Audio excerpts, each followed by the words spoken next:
Hello folks, welcome back. Thanks so much for waiting around. We are back for some Elden Ring, where we should hopefully be finishing up the Antspur Rapier today and moving on to the Anvil Hammer playthrough, which might mean another speedrun to the DLC if we can make it. We'll do our best, but let's get right into it. What's up, Fry? Good to see you. Hope you're well. It's been a while. So, let's hop on in. We are back at Mogwin Palace. I've been doing some leveling up. We are level 136 right now. I've got 55 in both Strength and Dex, 40 Vigor, which is not too bad, and a little bit of Arcane. I've been doing a little bit of gathering of stuff as well. I went to get Godric's Great Rune activated, so we've done that now. If we pop a Rune Arc now, we'll get +5 to all of our base stats. I've also completely leveled up the Mimic tier, basically because I want to make sure we finish the game on this stream, so we're going to head back to Farum Azula, and we're going to go straight in for Maliketh, and we'll see how things go from there. I think Gideon should be an easy fight. Hoarah, Loux, we get to summon Nepheli, and then Radagon and Elden Beast, we might summon the Mimic tier, but I kind of want to get this done and give us time to get to the DLC with Anvil Hammer, so let's see how we do, eh? Hope everybody enjoyed the Fantasy Minecraft stuff. I'm actually really starting to get to grips with how that mod pack works, believe it or not. So let's see how we do here. I think I'll hold off summoning the Mimic tier for now. I think having a little bit of extra Rune Arc action here might be worth it. I'm going to take the Gold Pickled Foulfoot. I was going to say off here, but I end up using one, so never mind, let's just go in and do this. The game is going to kill me for this extra hubris.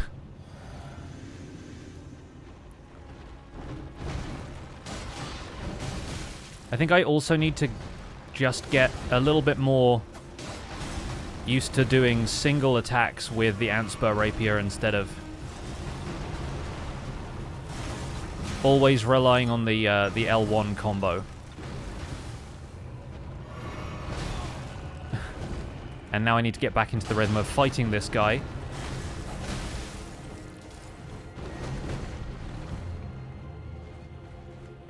Get behind the pillar and heal. There we go.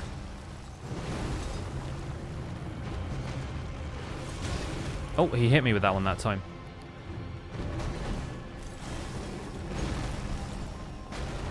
Oh, did you see me try and jump that? I definitely tried to jump that.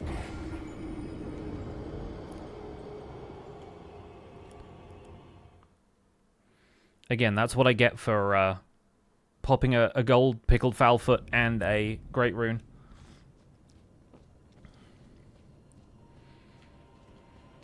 I honestly don't know if the Mimic tier is going to be a worthwhile distraction for the Maliketh fight, because he hits real hard. Maliketh does, I mean. The Mimic tier probably hits pretty hard too, but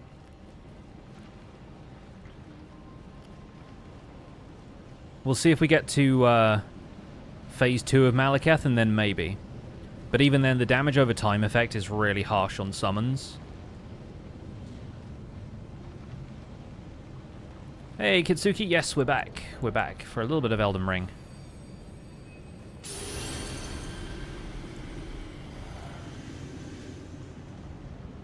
Hey, Karen, welcome in.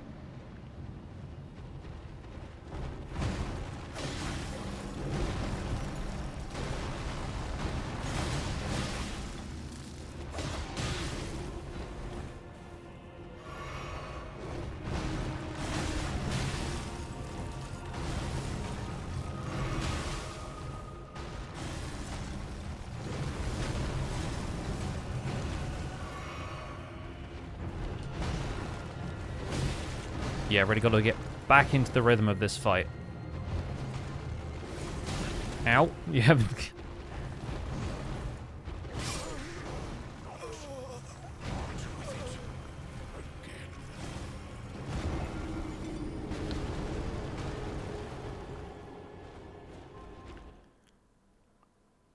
I think I might also have the Gold Scarab Talisman equipped still. Oh, no, I don't. Okay, fair enough. I did think to change that before we started this one. First phase is definitely more difficult. Yeah, and the second phase just hits way harder. But he's a bit less predictable. I think I just need to go in with, like, individual stabs instead of the full combo. I feel like that's what's getting me caught by, I need to, like, roll and poke a bit more. We won't worry about the Great Rune this time. We'll just go in with the flask.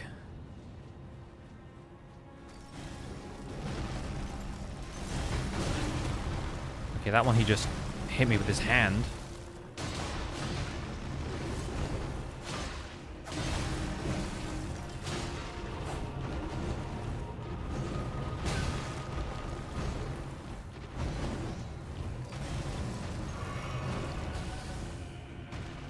Clear this out of the way.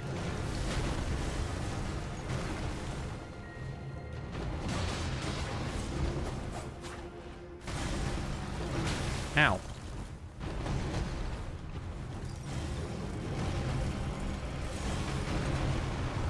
I jumped into the pocket sand that time. Avoid this.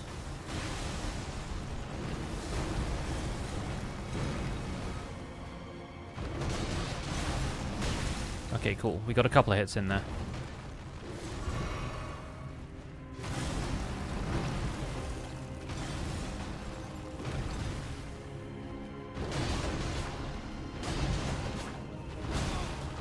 Okay, that was a bit more successful at dealing damage.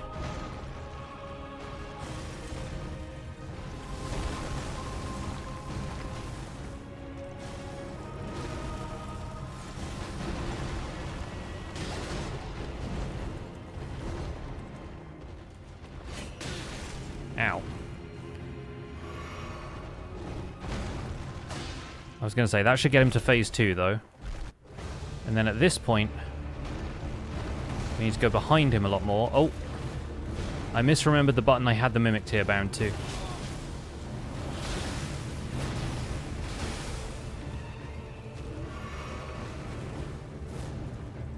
And now I've got to remember that I need enough health to spawn the Mimic Tear.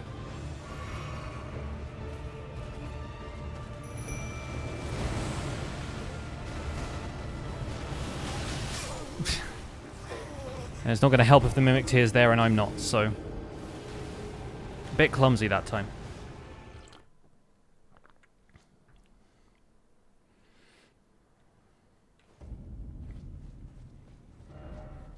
Okay. I kind of miss using Latenna. Latenna was such a fun summon for some of these. Like, she wasn't necessarily great at the Maliketh fight, but the homing arrows definitely help. And there are definitely other summons who are going to be way better at these endgame bosses who I just don't normally bother with because it's kind of out of my way to go and get, like, Black Knife Tish or some of the others. Let's see how the Mimic Tear does at getting us through phase 1 as well.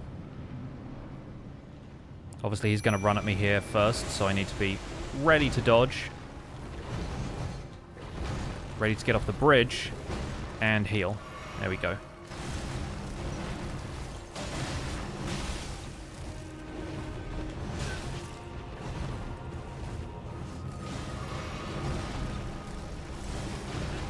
Mimic using blood tax, which we love to see because it gets a ton of extra hits on him. Nice. Good, good. Okay. So the Mimic's actually in pretty decent shape.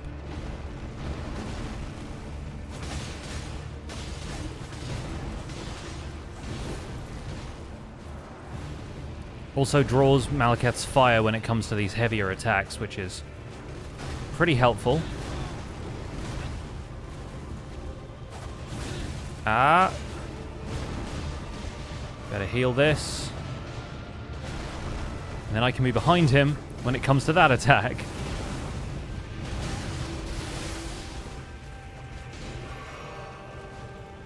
Okay, he's almost dead now, basically.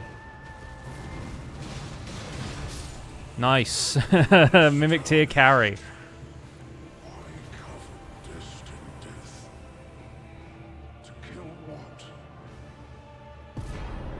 Mimic tier OP. Always, always. Yeah, like I said, ideally, want to get on to the next playthrough today, so if we're struggling, we can push through. There is another guy I found whose username I forget, so I apologize, but there's another guy on Twitch who is doing a playthrough with every weapon where he only uses that weapon, so he's doing like the you're actually good at the game version of my challenge. I think he's working through the DLC weapons one at a time right now. He's on like 138 weapons down or something, but he's obviously been doing it for a lot longer. And I think he maybe does all remembrances, or he does like a different kind of challenge, but yeah, I'm much more interested in using everything that's gonna have synergy with the build, and sometimes just cheesing it with Mimic Tier when I want to move on. Yeah, if I'm able to find that guy's Twitch channel again, I'll try and shout him out.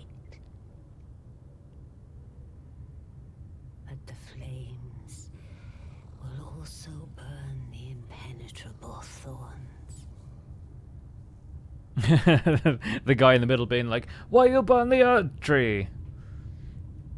Farewell, it is then. So now we have the joy of summoning Nefeli for the Hoarah Loux fight. After we fight Gideon, of course, but I reckon Gideon's going to be relatively straightforward considering we're a melee build. Hey, welcome back, Nix. Had to go take a shower, no worries.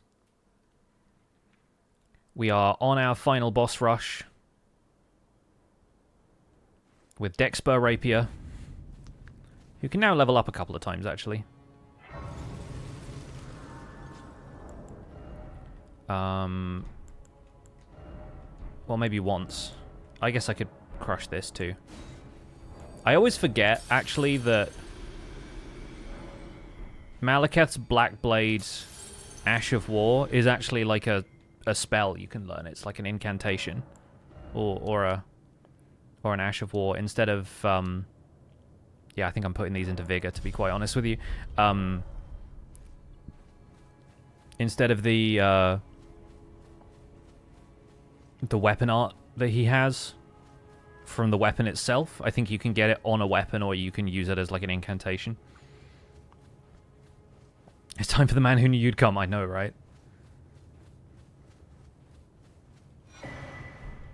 The end of the blood tax collector, I know. Honestly, one of the reasons I'm ready to be done with this is that, like, people rate the Antspur Rapier, and I think a lot of the times it's because you can block and still use it. That's not the playstyle I've gone with here. And, oh, a little bit of hitching. I'm not having the greatest time with this weapon. And it may just be because I keep relying on trying to spam stuff instead of, like, playing a bit more tactically, playing better, playing more patiently. But I also just want to get through the game. And I don't know, something about it I'm just not enjoying as much as I've enjoyed other weapons. I think it's also the range, because it's a short sword, so even though you get kind of like maneuverable light pokes and you get some interesting like feint attacks and stuff, I'm not feeling it right now. Maybe if we adopted a slightly different playstyle I would feel differently, but for whatever reason this time around I'm not digging it as much as I could be. I knew you'd come to stand before the Elden Ring. Oh, he's actually meleeing me. That's incredible. She'll take the throne. Queen Marika has high hopes for us. We continue to struggle unto eternity.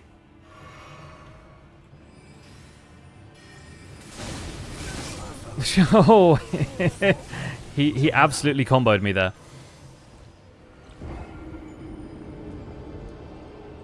Just wanting to get through the game is going to be an issue on a lot of these runs. Oh, sure, yeah. But there's definitely going to be some that by the time I've got to, like, just having to use a regular dagger, will have played through the game, like, 60 or 70 times, and maybe I'll have a slightly better grasp on how some of these fights work. Like, I'm already way better at the game than I think I was when we started this, so...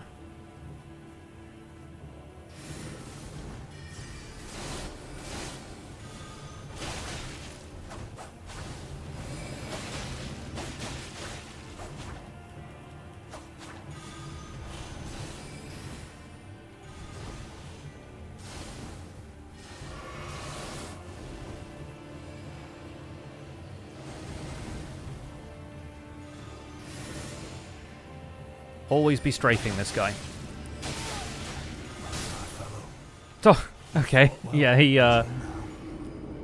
he repelled that one.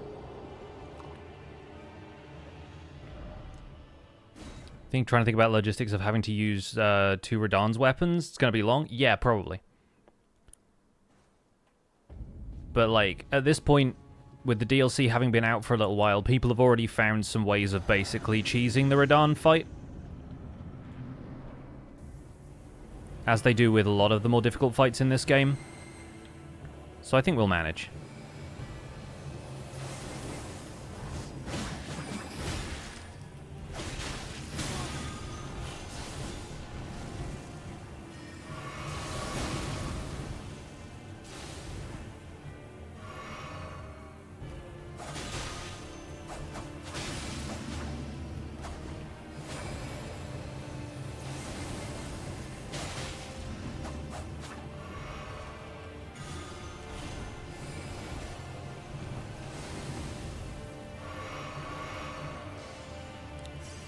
That's the spell he casts that takes a bunch of the damage you deal to him and, like, repels it back at you.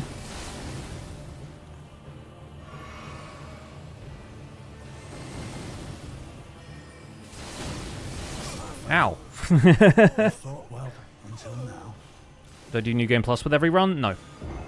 No, we start a fresh character every time, because I think it's more fun getting a fresh character to the weapon each time than just, like, stockpiling the weapons as we go. Like, I think it's much more interesting, like, routing to specific weapons, and then you don't just do one run and then get every weapon on that run and then do the bare minimum for everything else. I think you've got to kind of use your knowledge of the game a bit more strategically. If you're starting with a fresh character each time, I think it's way more interesting. Plus, you get to have the fun stuff of, like, naming the character, picking their equipment. That kind of stuff.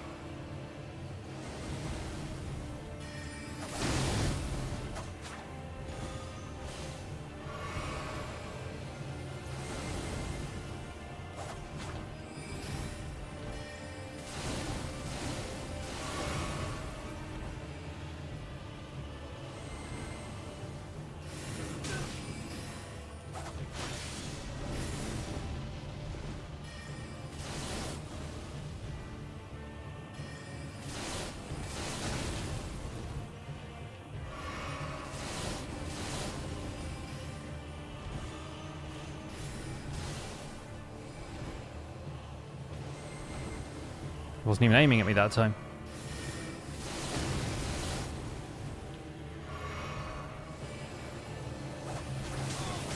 Oh, dang. Okay, he hit me full force with that one because I missed, I guess.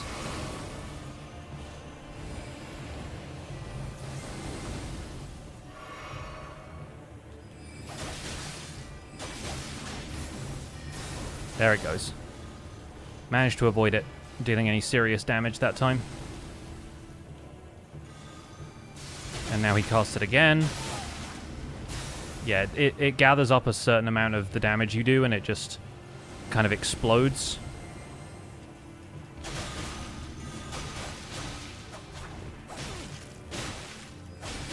There we go.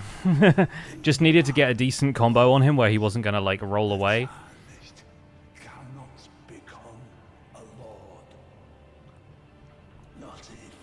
Keep talking, keep talking. He's giving you, like, all the time in the world to use a gold pickled foulfoot, basically.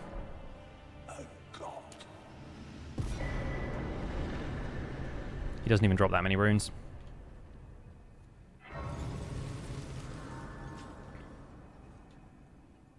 Alright. Now time for potentially one of the trickier but also cooler fights in this game. Do I put it into Arcane? Do I put it into Vigor? I think we put it into Vigor. Vigor's still giving us decent returns. And I don't really have anything else I can do to get more wealth. We could go and shoot a few more birds just to ditch the last of these runes. This is going to be interesting, yeah. Yeah. I think A couple more birds will do it here.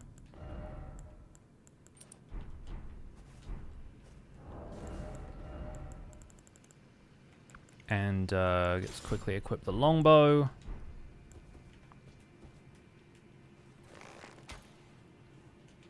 My Gold Pickle Foulfoot is no longer active, unfortunately, because we warped, so... We'll get a meager amount of runes. Put one more point into Vigor and then go fight Godfrey.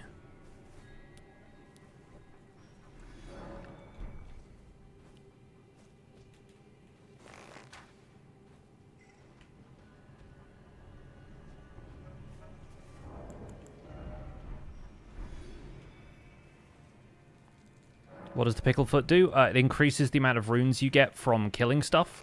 So it won't increase the value of these golden runes, which you just use from your inventory to gain more. It won't increase the value of stuff that you sell at a merchant, but it will increase basically how much money you get from enemies. So that's really useful for farming runes like we are here, and using them after boss fights, like as the boss is dying, means you obviously get a ton more runes. One of the 3 money increasing items in the game. I think honestly though, they don't need to add too many more of those because of how easy it is to farm runes once you reach a certain point.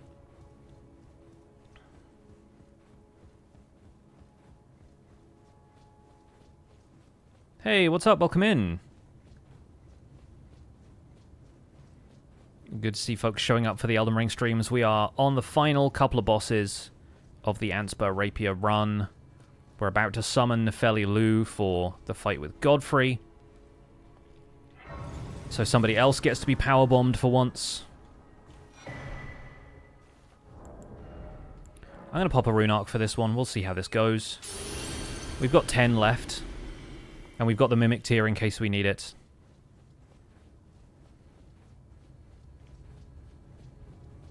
Did fight Godfrey solo about a day or 2 ago. It was very fun learning him. It's a fun fight. Depends how you're fighting, but it's a fun one. Fun fact, if you do the Frenzied Flame ending, which we're going to do on the next playthrough, you can summon Shabriri here.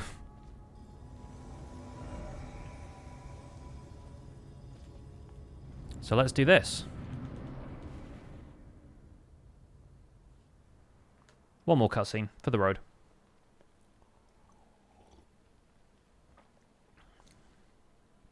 Shabriri in Yura's body, obviously, but...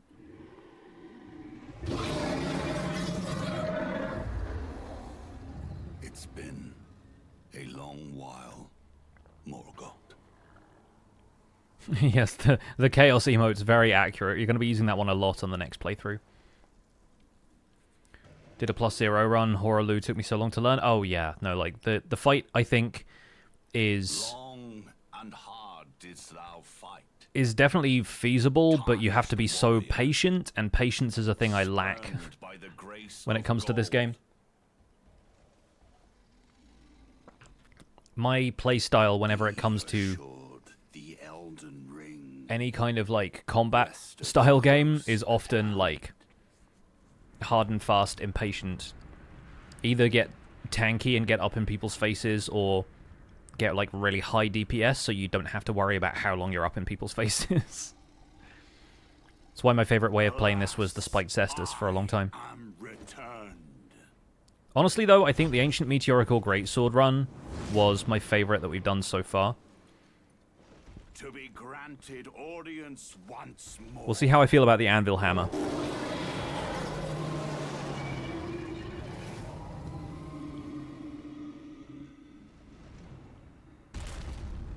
Steppy. Upon my name as Godfrey, the first Elden Lord. Alright, let's go. Get him, Nefeli.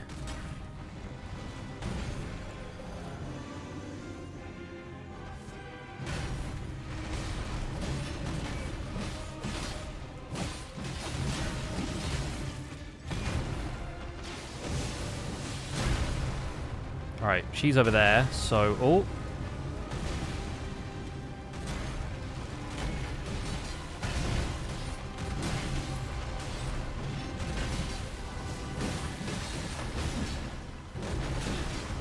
Alright, he's gonna roar now.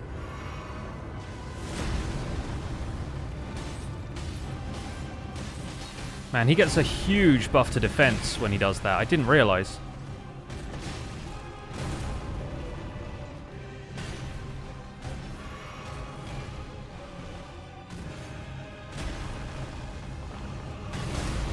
Oh, I don't need to be here.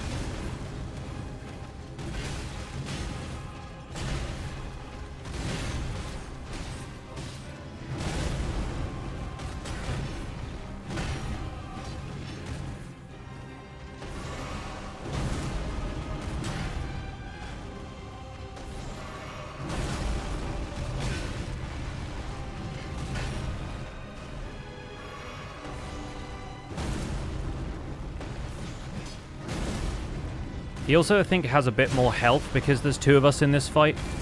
Like, any summons that you summon from outside the arena usually give bosses additional health, right? It's like summoning another player, so... Nefeli is basically done at this point. Which is a little disappointing. Also, I'm... I guess... occasionally unequipping my frozen needle. Like, I think I fumbled one of the buttons there. Finally caught up with VODs. Some, you're watching back live? Nice. Welcome back. Extra health, status resistances, and poise. So it's funny when occasionally you think, maybe it'd be worth me doing this on my own instead of with a summon, but sometimes it's just worth it for them tanking hits for you, you know? We're going to use a Rune Arc again. If we're not going to use them now, we're never going to use them, right? Axe throw, maybe? Yep, there it is. Completely missed with all of that. Unbelievable.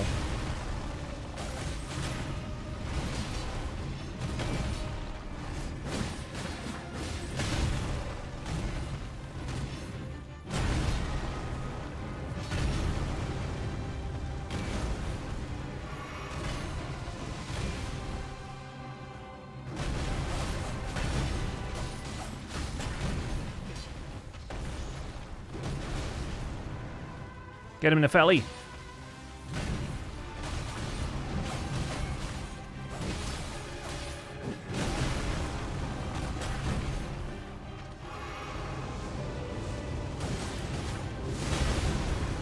Ow.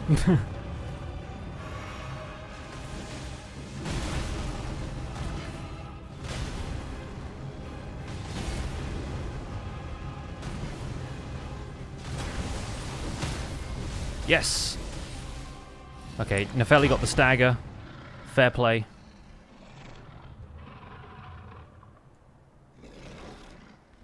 Love the rapier thrusting sword moveset. It looks so elegant. Yeah, I'm not having the best time with this weapon, but I think it's... Thou didst me good service, Sirach. I think it's because I'm at the point now where I'm on the last few bosses and they don't get as easily stunned, so I can't just keep hitting them. And yeah, I haven't really had a chance to mess around with the light greatswords from the DLC, so I'm looking forward to trying some of those out at some stage. Nefeli is still alive, because she got that last hit, so I wonder how this phase of the fight is going to go. Courtesy enough. Don't have the game, so you can only speak for looks. Oh, that's fair.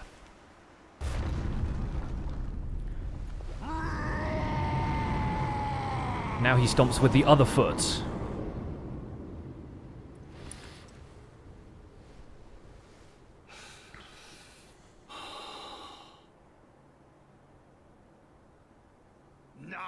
I fight as Hoarah Loux. Warrior! Might want a two-hand Antspur for this bit? Yeah, maybe. Hadn't really considered two-handing very much lately, but...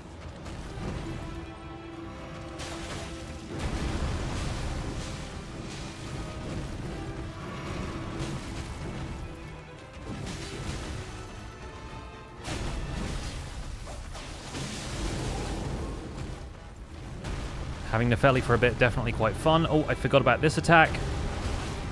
Yep. Oh, she managed to dodge that one, though. Nice. Not that one, though.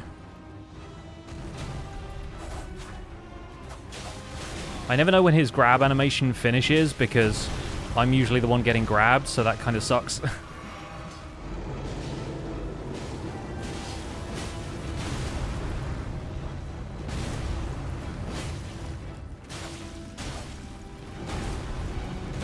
Oh, he did this immediately afterwards.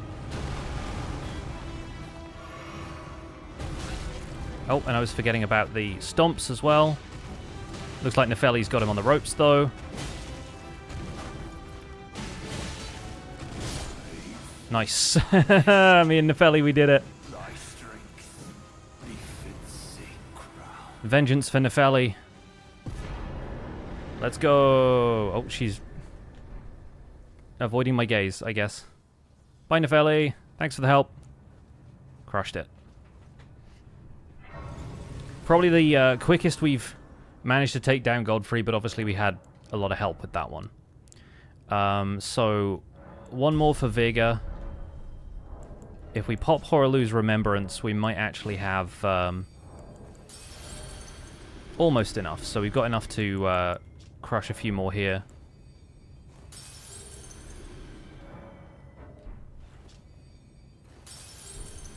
$130. Yeah, we need 3,000 more.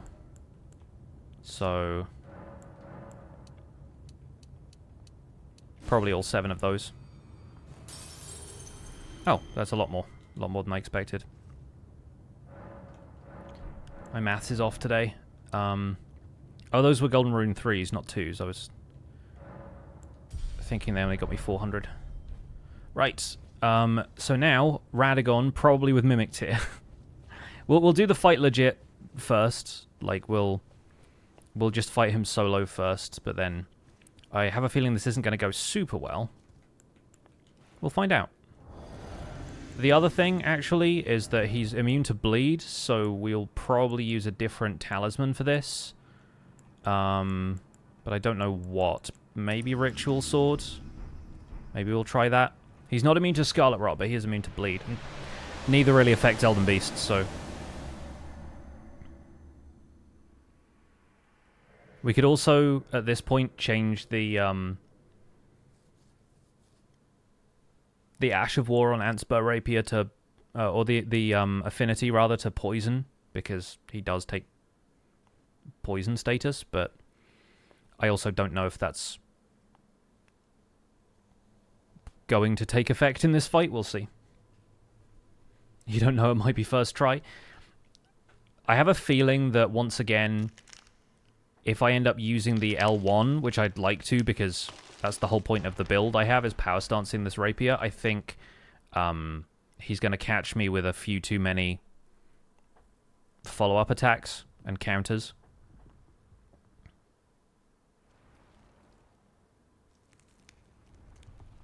Again, I get the sense that my impatience is going to be the downfall of this fight.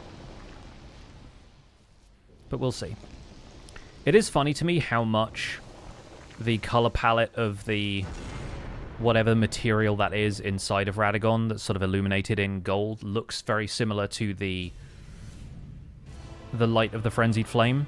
Like it's that kind of like orangey yellow color.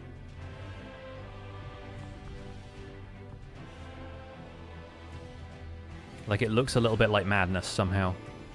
In a way that the Elden Ring itself doesn't. It does look a little bit like the Shadow Tree, yes.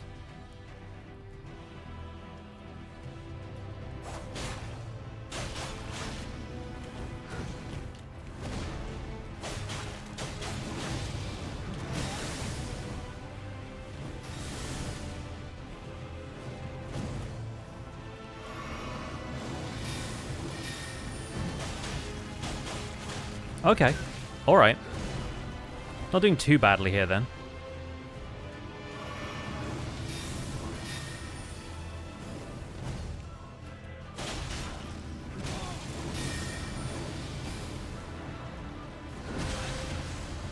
Okay, didn't get grabbed, so I'm fine with that. This one's the easier of posts.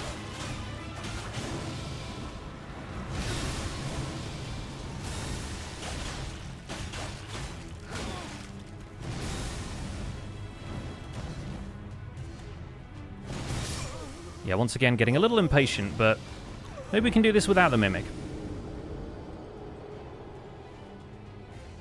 Line between divinity and madness. Yeah, I think it's also interesting because the Frenzied Flames sort of avatar is the 3 fingers, and the Golden Order is the one upheld by the 2 fingers, and so it's like, you know...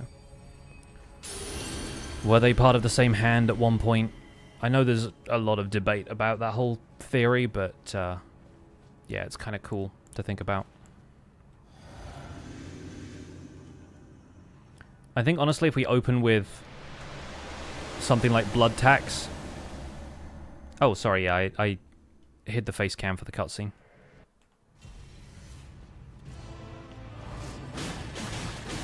What do you get? Yeah, there we go. That's what I thought was going to trip me up with this weapon set, was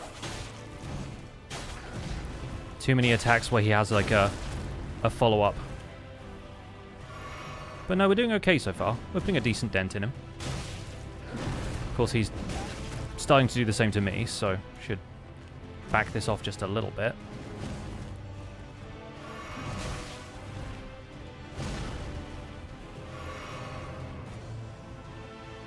Just gonna be over here getting these. Just kidding.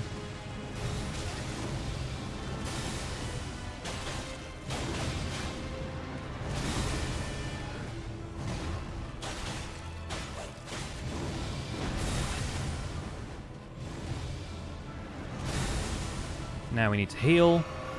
Okay.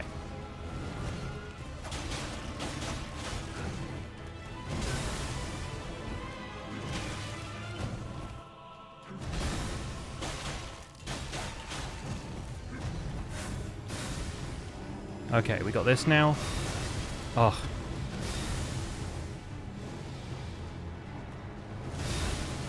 Dude, I thought I timed each of those rolls pretty well, and instead...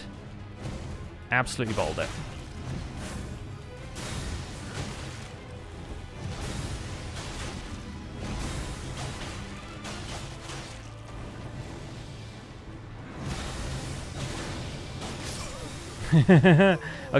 Okay, I reckon we're doing this phase without Mimic Tier, and then maybe we bring in Mimic Tier for Elden Beast.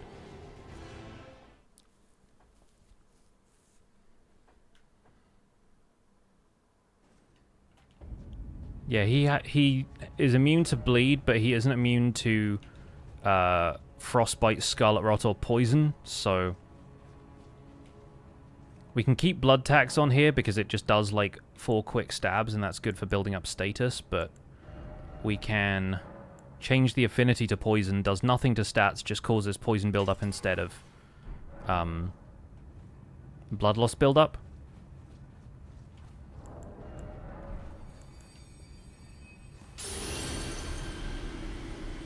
Honestly, if we busted out the Mimic Tier, he wouldn't have a chance.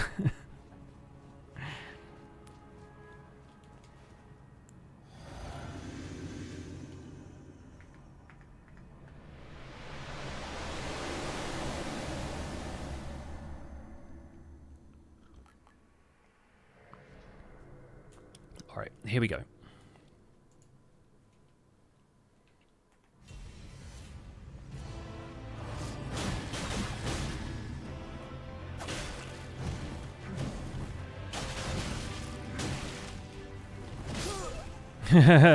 He heard that he heard me say I wouldn't have a chance, and he didn't give me a chance.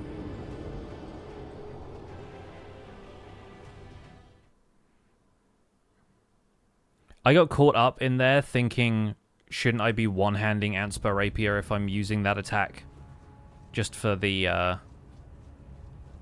the extra damage at the beginning, and somewhere in that thought process, my timing got thrown off.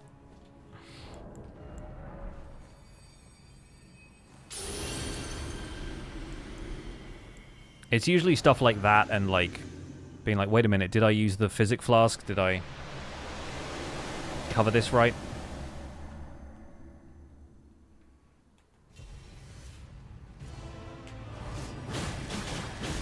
Actually, I don't think that does any extra damage.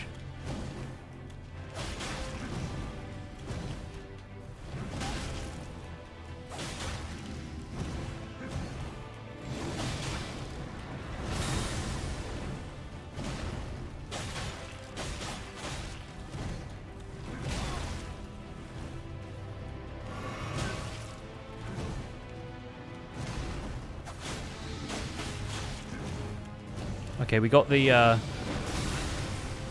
extra poison damage from that, which is good.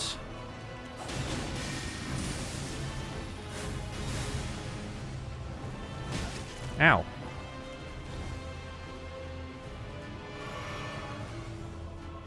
Sure, I'll take 2 drinks. Why not? Thanks.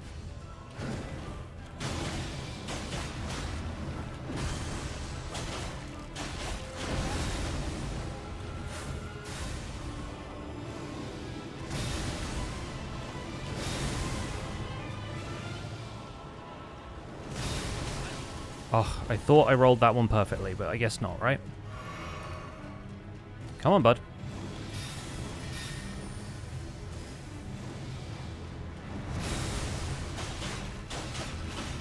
Can do so much damage following up after that attack. That one specifically. Then again, so can he.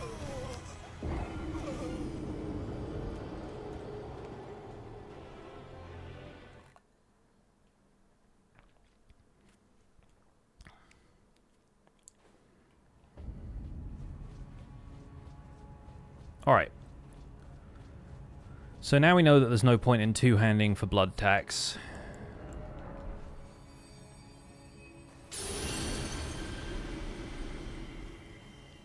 I think we just roll in.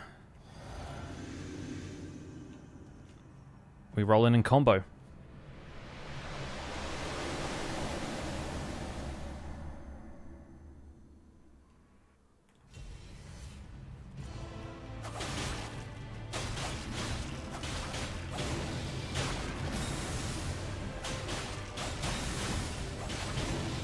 Unbelievable, dude. Almost at half health already. There's our extra poison damage.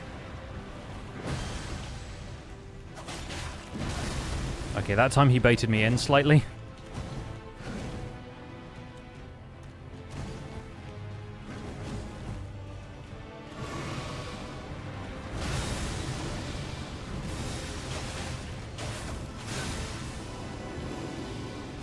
Okay, and this time I have to roll perfectly because otherwise he hits me here. There we go. I think this time I am going to bring Mimic Tear in. Sick of this guy now. And of course.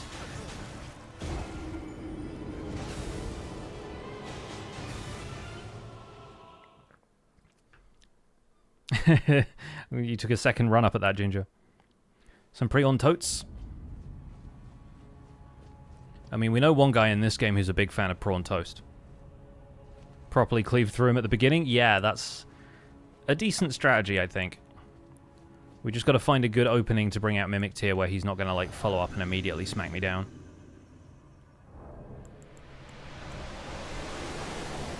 Didn't get a chance to use the Rune Arc.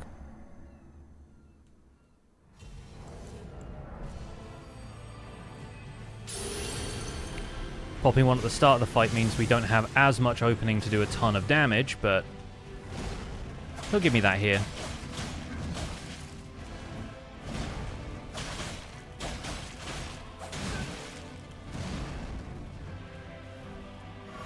Thanks, man.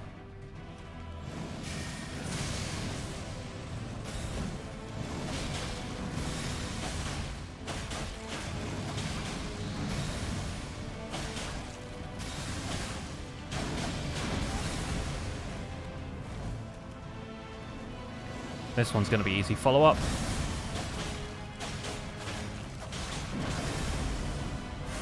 Alright, now he does this.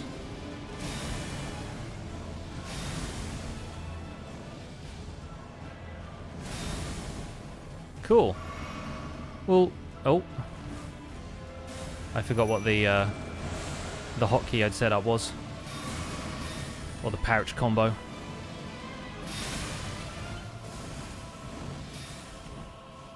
Get him, Mimics here! Oh gosh, that was a an AoE, not a cone.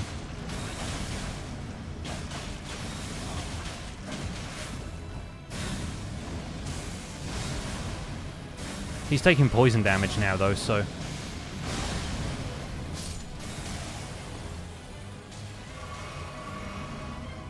Alright, we don't have the best setup for Elden Beast, but could be worse. We'll see how we do. Yeah, the DLC introduced, thrusting shields is what the weapon class is officially called. And so those are in the list of weapons because they can be used as melee weapons, where shields only have, like, the shield bash Ash of War, and they're not really good for, using as a primary weapon. They aren't built for it in the same way that thrusting shields are. Yeah, that is going to be interesting. One of them is a carrion weapon. So if we end up with the carrion greatsword and one of the shields or something, we could do an interesting build with that. But there's like 8 weapons in that name category, I guess, so we'll see how that goes.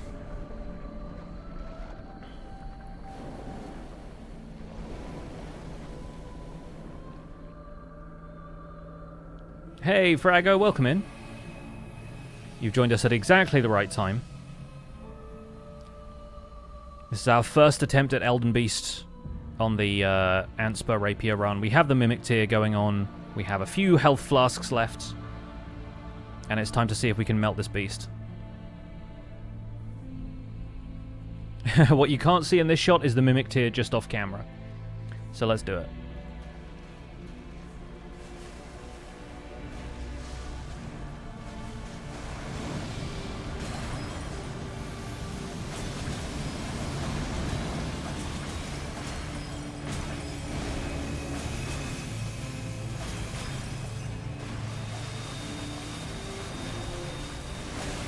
Took more damage than I wanted to from that because I had no stamina left, but that's what I get for doing a ton of attacks in quick succession, I suppose.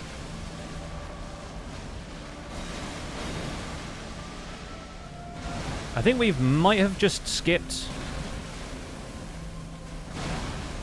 the rings attack.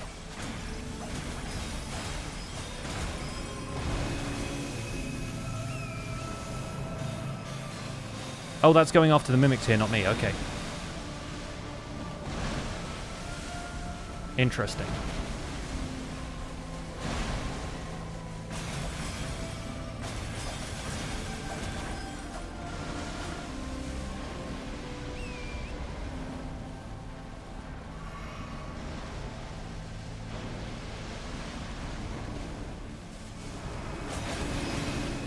Okay, now we're getting the rings attack.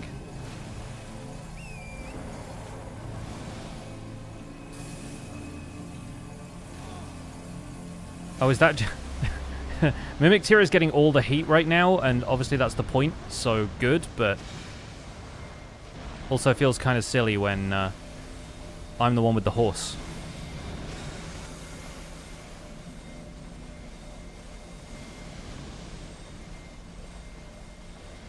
I don't think there's been a single run we've done where we've used Mimic tier for this fight and had it survive until the end, though. So it'd be pretty funny if that does happen. Unlikely, though, at this stage. Oh, seriously? Again? Wow.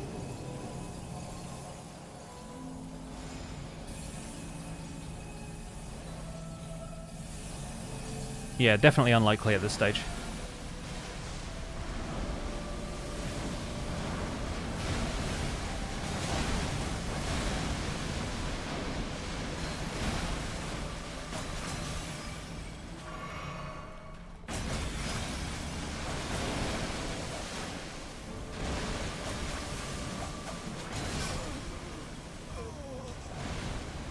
For me, though,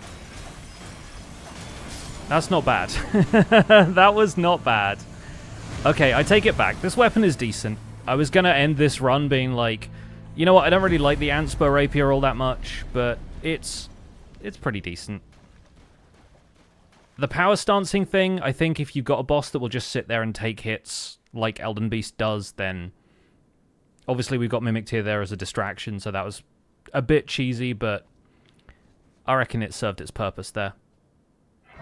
That is, I think, the first time again on these playthroughs that we've got to Elden Beast and won first try as well, so shout out to Mimic Tear for the carry as ever. Just going to use this as well, since that might push us over the line to... not quite, but... I also don't know if I'll quite get there with all the runes I have left.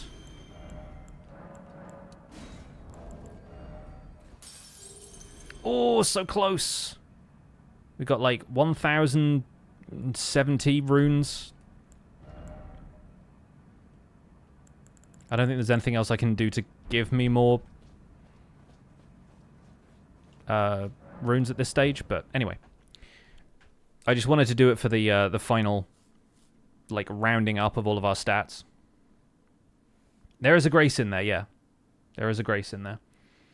I figure a lot of people are going to go and just, like, end the game immediately, but there is, in fact, a grace there.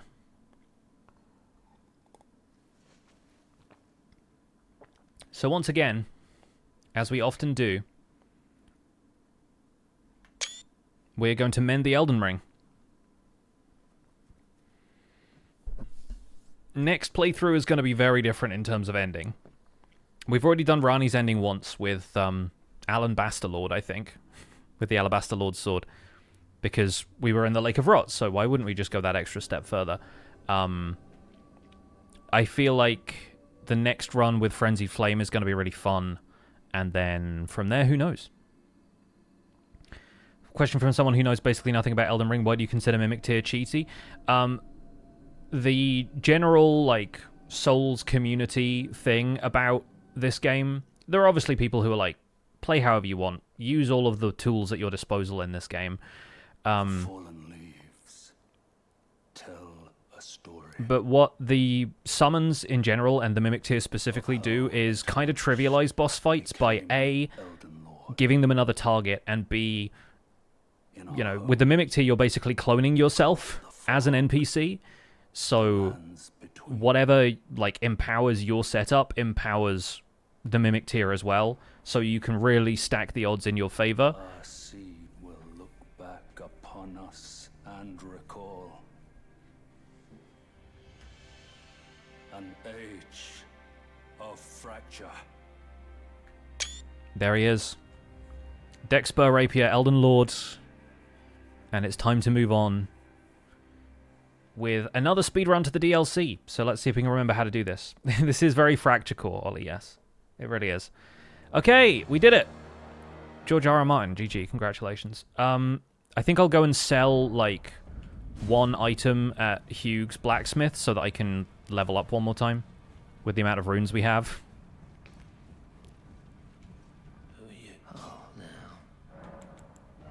Poor Hugh. Let's see what we can sell. There's definitely got to be, like, yeah, like, there's smithing stones I didn't use. Let's sell, like, a few feathers and stuff as well, and I think that puts us over the line. So, Hugh deserved better. He really did. So, we're going to level up one more time so we can put 50 Vigor on the board, and then, folks, these are the final stats for our character. Let's hide the camera again so y'all can see this. Level 146, not too bad. 55 Vigor, 60 Strength, 60 Dexterity, all thanks to Godric's Great Rune being active, right? Oh, wait, maybe it's not. Isn't it? I thought we... Oh, yeah, no, it is. It is active. It just doesn't show on the other screen. So, yeah, here is our equipment. Poison Antspur Rapier, but obviously we were using the Blood Rapier for a while there. I think we should probably swap out this for this. And then swap screen that. There you go. Not too bad. Not too bad. I think Antspur Rapier kind of brought me back around at the end there. Not too shabby. All right. It's time to leave this chat behind. Let's see our final time. 10 hours. 10 minutes. 10-minute finish is like the third best speedrun time or something. 10 hours, 13 minutes, I think is our shortest playthrough now. I think that's actually our shortest playthrough. But now, my friends, this is likely to be one of my favorite playthroughs. I think it's going to be up there with Ancient Meteoric or Greatsword. That is my hope, because we are going to start our very first evil character. He is going to start Confessor, and we're not going to do too much to the base templates here. We're going to pick Seafarer. We're going to change his facial hair to just this mustache. And he's ready. This, my friends, is the Anvillain. Yeah, that works.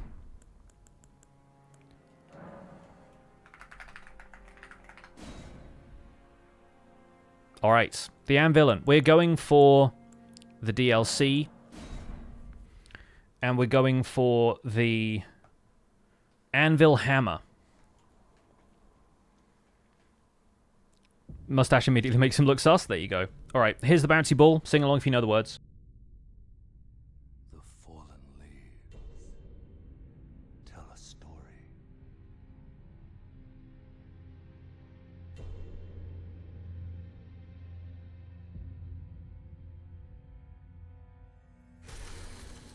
The great Elden Ring was shattered. In our home, across the fog, the lands between.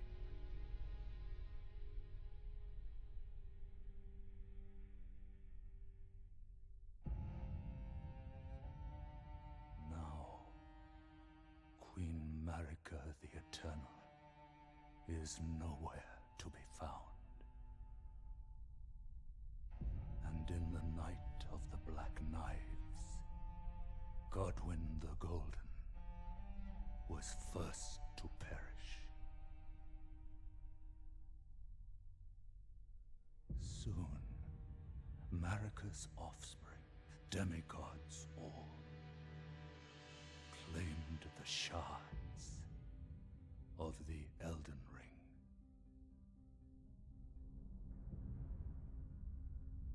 The mad taint of their newfound strength triggered the shattering.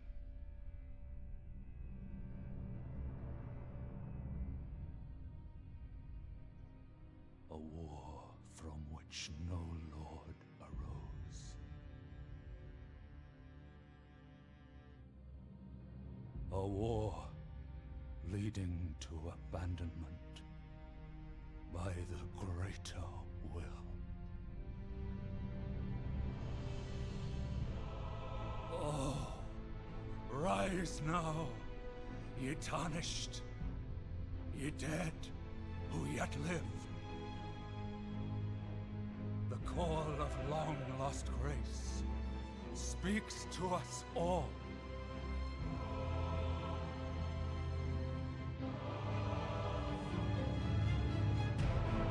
Hoarah Loux, chieftain of the Badlands, the ever-brilliant Gold Mask. Fear, the deathbed companion, the loathsome dung-eater, and Sir Gideon Othmere, the all-knowing. Him with all his eyes and ears. New playthrough time, small. I need to change the stream title, don't I?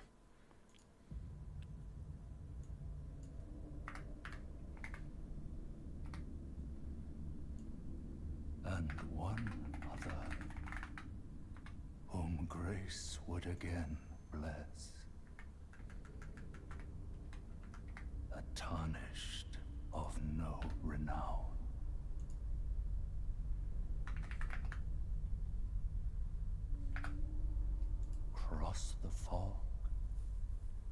lands between. To stand before. Any advice for beating Radagon Elden Beast? Currently stuck on that fight at like 90-some deaths. Mimic Tear. And also roll behind Radagon all the time. And then at the start of Elden Beast, run behind it when it's doing the flame attack. Deal as much damage as you can right there. And then use Torrent as much as possible.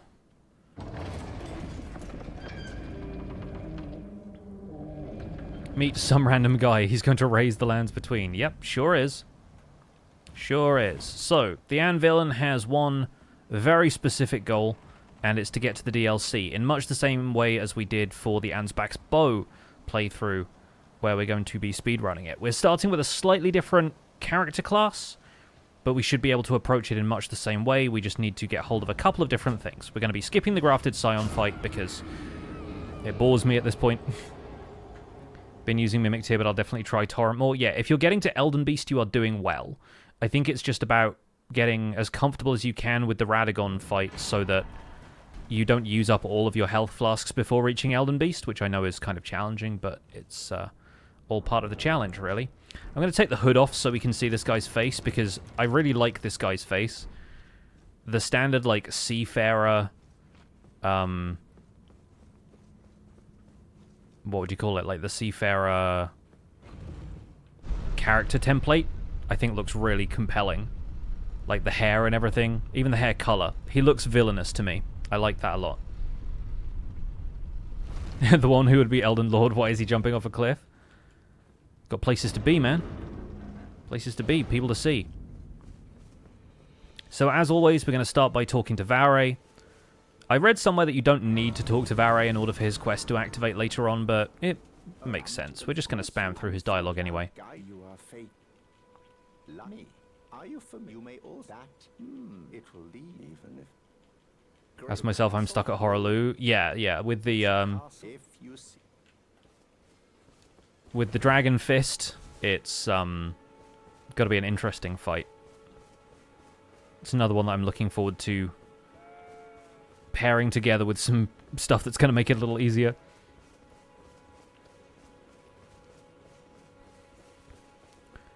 Alright, as per usual, for our little fast start here, we're going to grab the golden rune from outside of the church. Get the grace here, pick up the smithing stone, buy the crafting kits, and go to Gatefront. Since you're doing Frenzy Flame ending, you could go fight Midra after Elden Beast. I might, but one of the things I was considering for this playthrough was to do as much as I can in the base game to get hold of Frenzy Flame incantations. I don't think I'm going to be doing that with a view to getting the one from the DLC as well, because that would involve fighting Midra.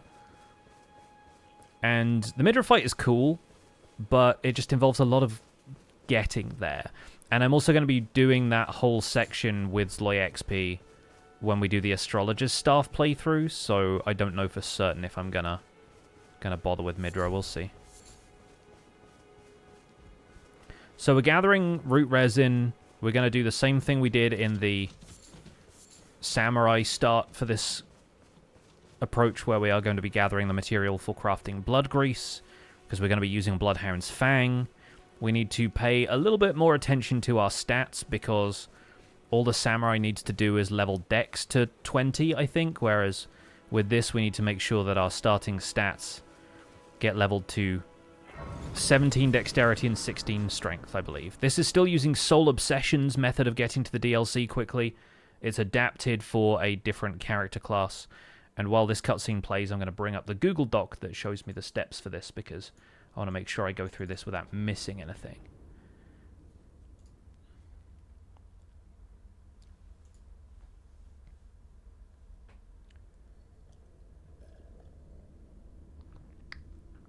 Yeah, the playthrough as Lawyer is going to be really fun. Traveler from beyond the fog. He knows nothing about the DLC, and I have resisted telling him anything.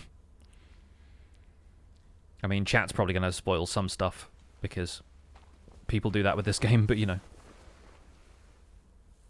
See you later, Mr. Dangly Legs. Have a good one.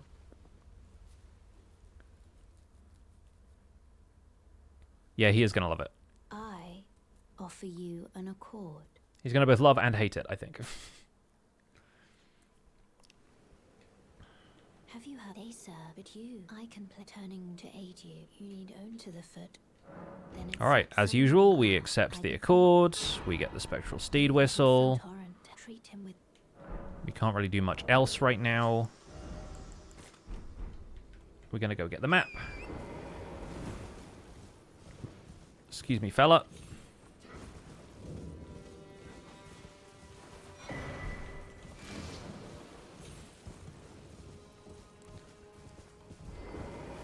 From here, yeah, okay, I guess we'll go up to Stormhill first. We'll do that whole route.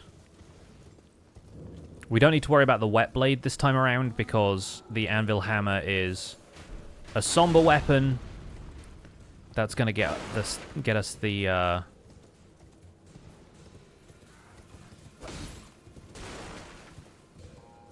only Ash of War we're ever going to need. Right, we'll get the golden seed from here. We are going to modify the route slightly for the Confessor starting class because we don't have the Uchigatana to start with, so we don't have a bleed weapon by default. Oh, the wolves are attacking me. Back off. I'm here to talk to Roderica. Everyone who came with me. Only to have, did you know? I can't fight while you're talking, lady. Everyone who came. Only to have their own. Did you know? It's quite the. You're heading to. We're just gonna get the jellyfish. I don't have. It's scary. I want on nothing. Can you tell? And it'll be glad of you. All right.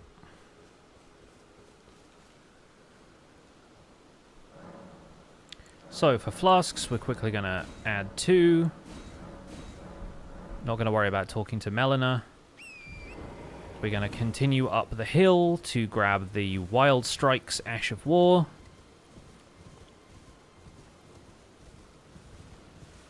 Because, like last time, we're going to be applying that to the Morning Star instead of using the Uchigatana.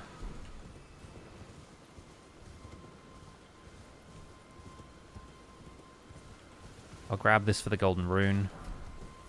And then up the hill to get the Strength Not Crystal tier for our Mixed Physic Flask.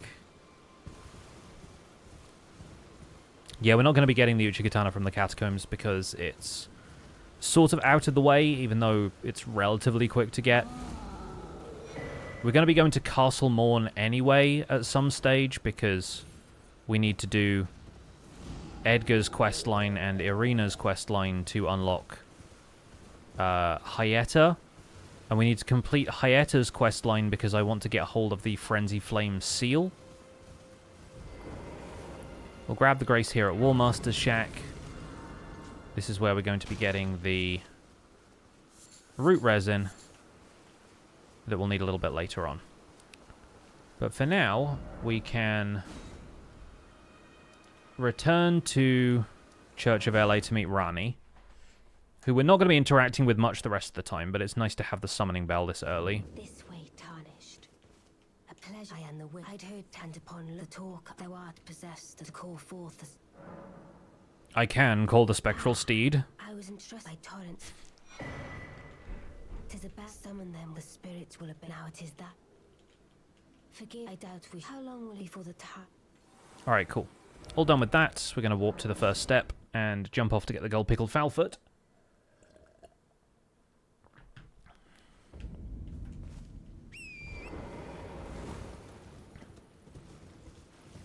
Mr. Naming, who are we this run? This is Anvil Hammer, so we are finally the Anvillain.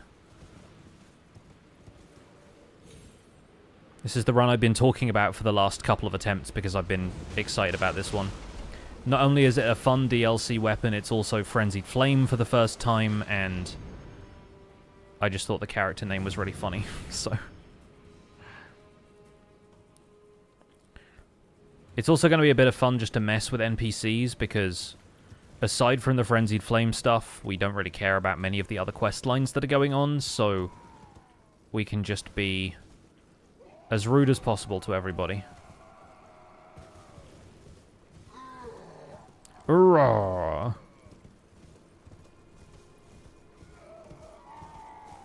He is Anvilin, yes. That's the idea.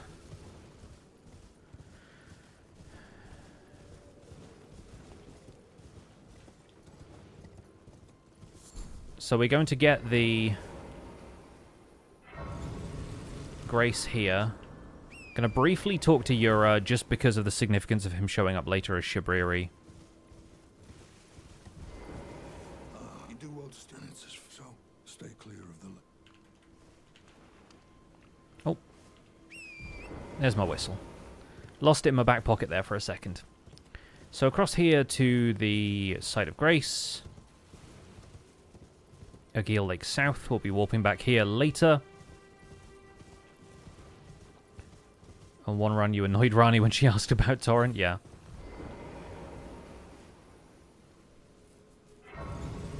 And Villager. Not bad. Not bad.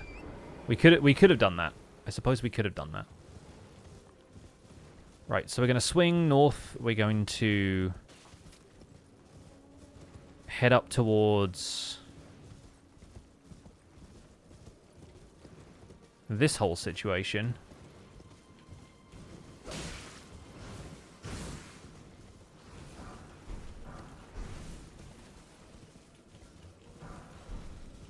Get a few golden runes for our trouble. Make sure we get the gold pickled falfa from over here as well. Unlike the previous run, we're not going to be using one for Knight's Cavalry. We're just going to be using one for Greol and Moog. But we have that now. We're going to hop down here. Cross the road. Not get tagged by the Knight's Cavalry. Grab this. Then we're going to go back to Gatefront because I remember I need the Wet Blade so that we can put the Ash of War on the weapon to begin with.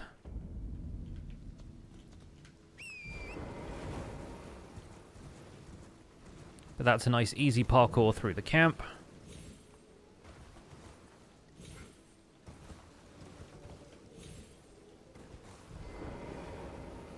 Didn't even wake up the wolves. The Anvilin is light on his feet, despite all of this heftier armor.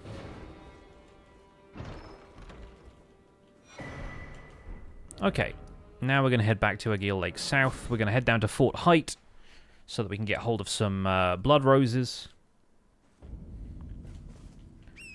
Like, in theory, we could craft a bunch of blood grease and just apply it to our current sword, and we wouldn't need to worry too much about getting a bleed weapon at all, but Wild Strikes and the Morning Star just make this a little easier. And I'm all for things being a little easier. For some reason it jitters whenever I reach there, and I'm not quite sure why, but it doesn't matter.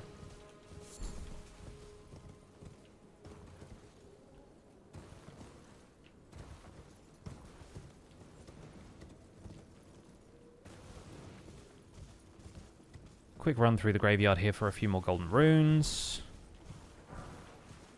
Say hello to the wolves. Hello. Check out these penguins just for fun. Do love a penguin. Put the Solitude armor on him so he looks as chunky as the hammer. I'm not actually sure what we're going to do with the armor for this guy later on, but I have a couple of thoughts.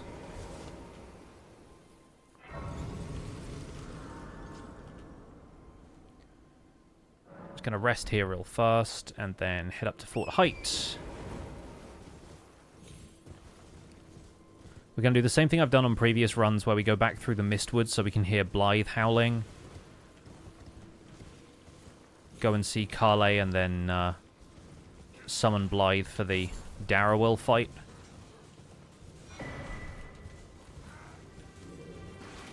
Excuse me. Alright, so we get blood roses from here. From this corpse. From around here behind the stairs. From over here under the underhang. Oh, the pumpkin head isn't following me this time as well, so that's pretty good.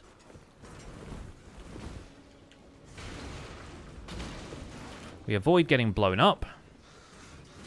We grab this and hopefully avoid getting too stabbed as well.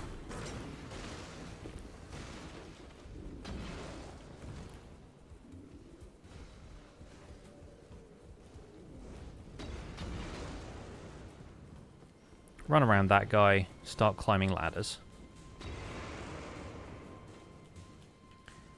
Yeah, the armor definitely gives different levels of protection against different types of damage. So there's slashing, striking, piercing damage. There's holy, fire, cold, and a few other bits and pieces. Plus some give bonuses against like statuses, you know, madness, frostbite, that kind of thing. And yeah, poise as well. So some have a little bit more robustness to them. That means you don't end up staggering as much. But both pretty useful if you don't get hit. There isn't any point. Yes. Unfortunately, I'm somebody who gets hit quite a lot. So, all right. Now we've heard the howling in the Mistwood. We can grab the map. We can make our way north to the Church of Marika. If we wanted to, there's a bit more root resin here in this forest, but I think blood grease will be easy enough to craft with what we have.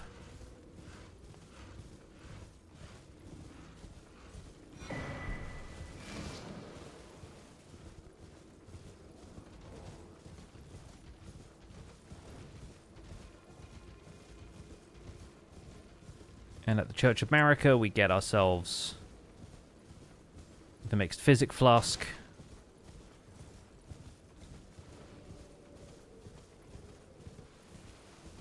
We get another sacred tear.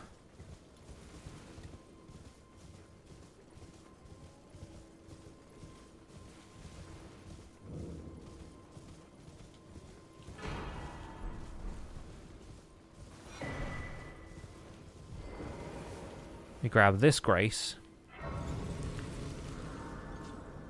And now we're going to walk back to Agil Lake South and take our detour onto Peninsula.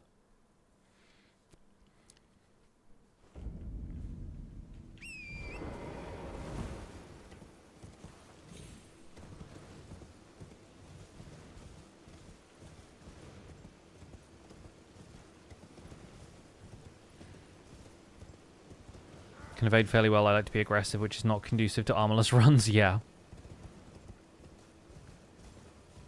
Love this game's aesthetic. Me too. Like, the art direction in these games is so good. Okay.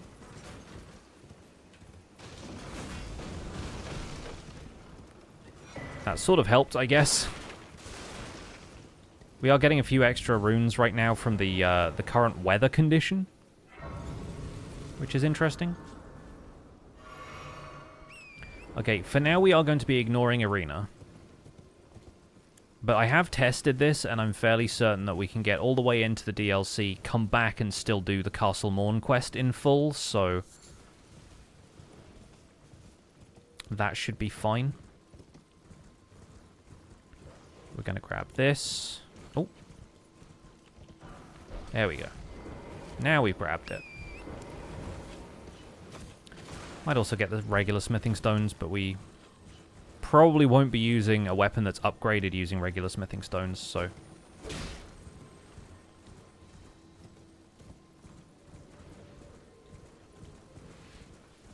And here is where we're actually going to start rooting in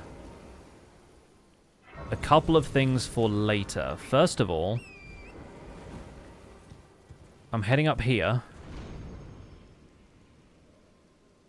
And the Anvil is going to kill some turtles. Because I want memory slots for later. We're going to have to do a couple of these, and obviously this one is the nigh on easiest, aside from buying a memory stone at the round table hold.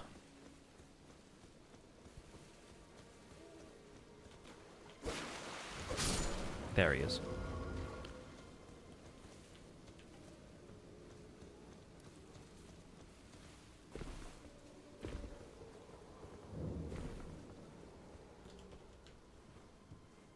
I was about to go not the turtles, but it's only the spectral ones, so it's fine, yeah. Yeah, we don't need turtleneck meat that badly.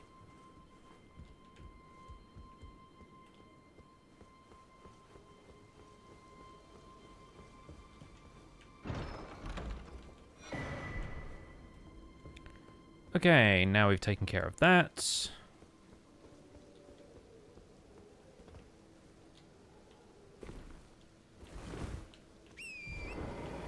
Back down the cliff. We're not going to be getting the turtle shell shield. Fun though it is.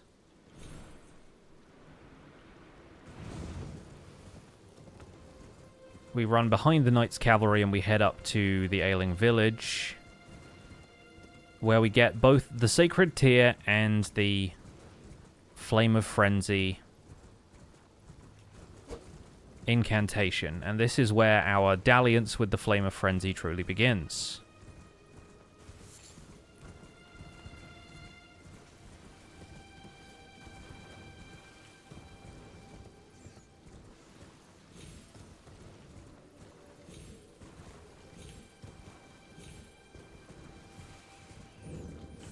So I'll have this, and I'll have this, and I'll leave before the rats start to get on my nerves.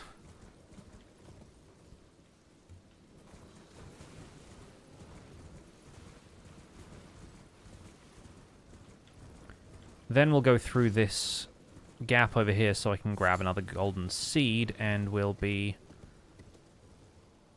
a little better set up in terms of flasks as well. Although I do need to make sure I don't end up triggering the Deathbird fight. Not because it messes anything up, just because I don't want to fight the Deathbird.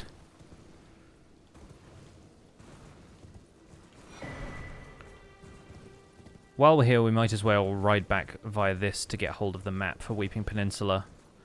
And then we're going to go get the Sacred Tears from the other two churches as well, so that we don't actually have to come back here until we want to do the Castle Morn side quest.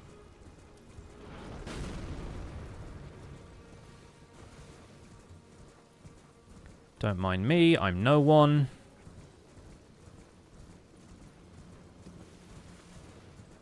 It might also be slightly faster there to warp back to the Bridge of Sacrifice Grace and go around, but we don't need to worry too much. These dogs just having a drink. Like each boss gets a new weapon, you're confused? No, we start a fresh character every playthrough, and we basically do everything we can to get the weapon in a reasonable sense as quickly as possible, and then we just beat the rest of the game with it. So in this case, we've started with a fresh Confessor. We're going to the DLC to get the Anvil Hammer, and then we'll come back to the main game and we'll beat the game with the Anvil Hammer. Yes, I agree, it is crazy. In this case, I'm actually going to go over here and get the Faith Knot Crystal Tier as well, so brief diversion. Yeah, I figured that if it was going to happen anytime, then I wanted to start now, because if I did a single playthrough every week for however long, I think it would take me like 8 years to beat the game with every weapon. So I agree, it's a steep challenge, but I might as well give it a try.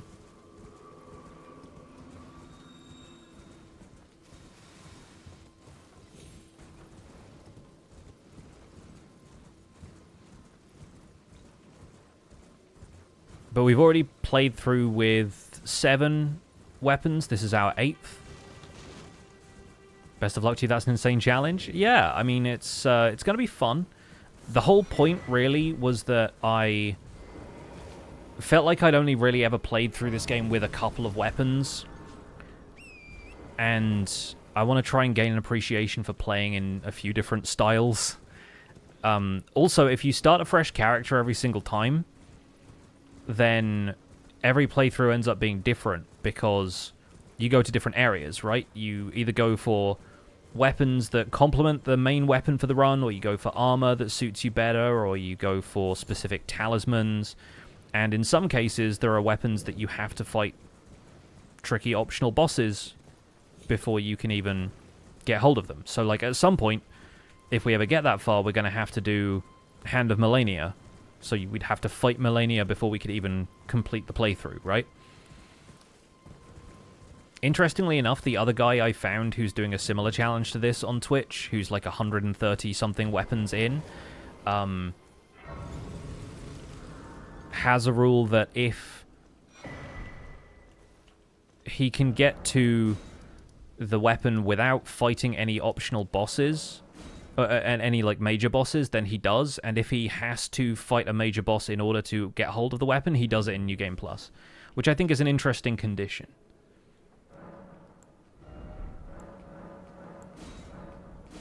Alright, so now we can increase our flask to +4 or 5, I think, at this stage.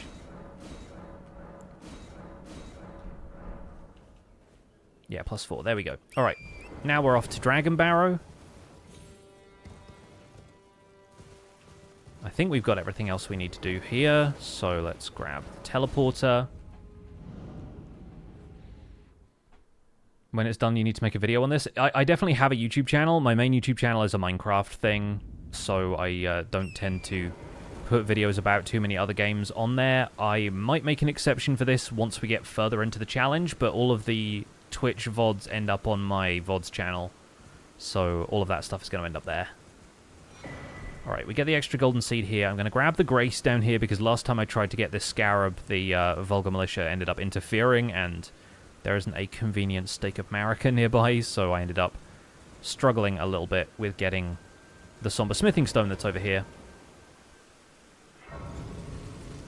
Probably a good chance of Bloodborne coming out on PC before you finish these challenges, and if it does, I will play it, because I've really wanted to play that game for a while, but I don't tend to play games on my PS4 that much. I don't own a PS5. But I have seen and heard really good things about Bloodborne, so...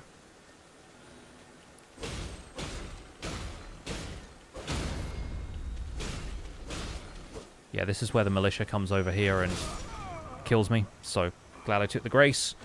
If the Scarab rolls off to the right there, this guy always gets in the way.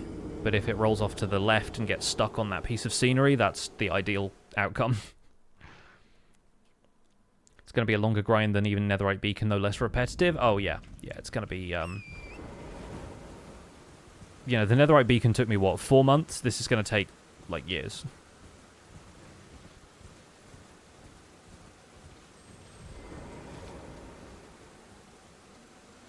There we go. That's where we want it to get stuck, because then it just ends up on this pile of rocks. And it's not near any of the Vulgar Militia who are going to try and kill me.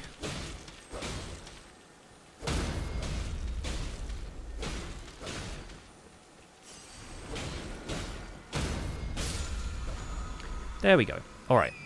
That's that taken care of. Now we go and briefly annoy a dragon. And then try and convince a guy to run off a bridge.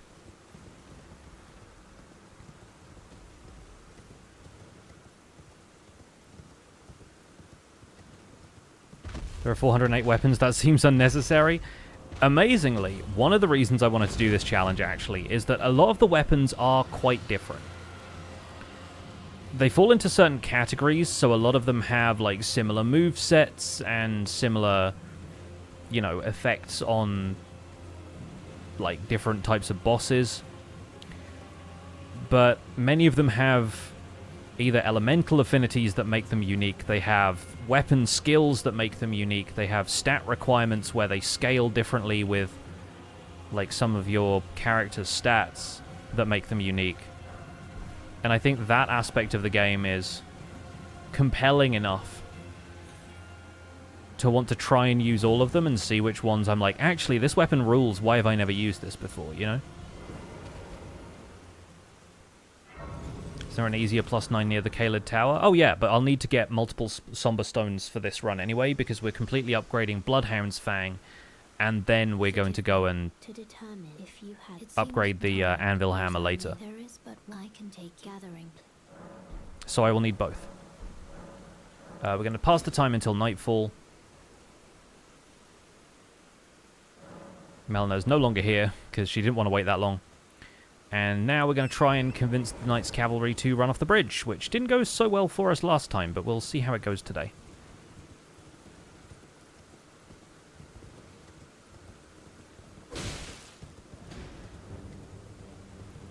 I do like the way he slams the ground as if to be like, oh, you pesky kids.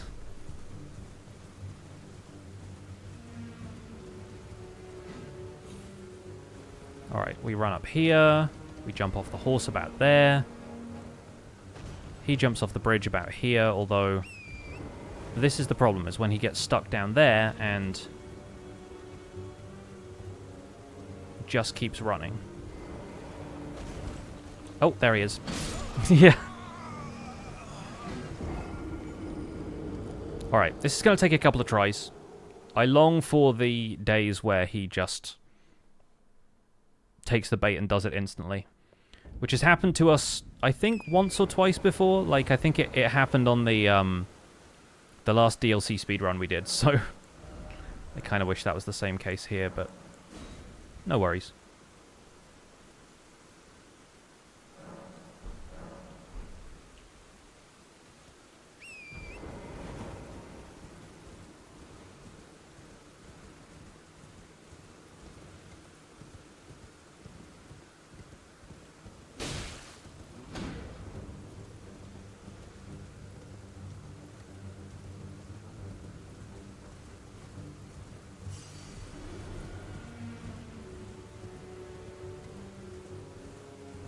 Hey, come here, dude.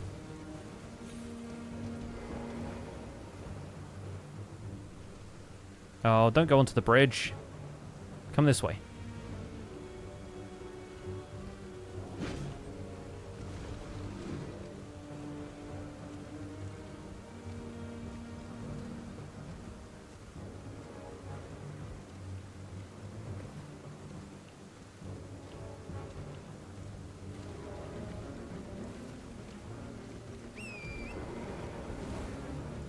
I never know if, like, staying on the horse here is going to bait him into doing specific types of attacks or anything, so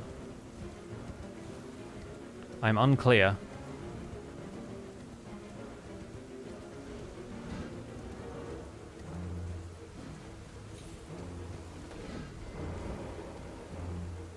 There's one up here as if, like, it says try ranged battle. I guess maybe, like, stand up here and then shoot at him is another option, but oh, he looks like he's just about to fall off, too.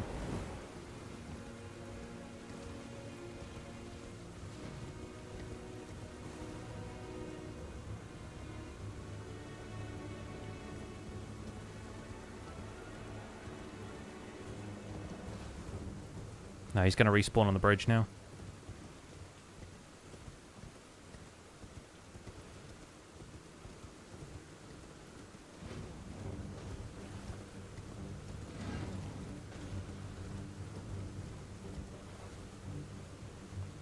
Come on. I haven't got all day.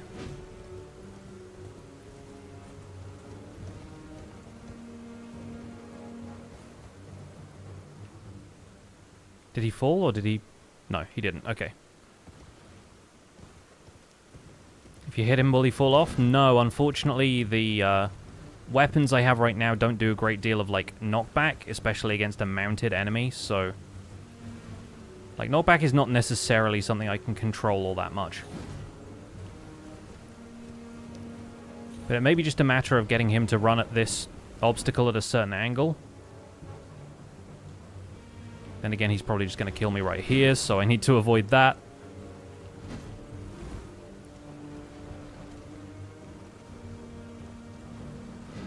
Come on up here.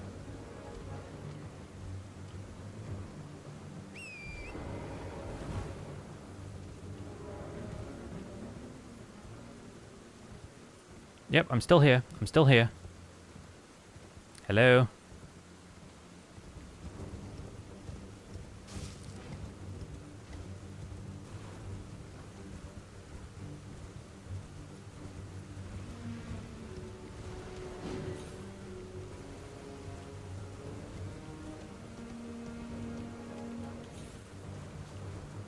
Yeah, I nearly fell off that time.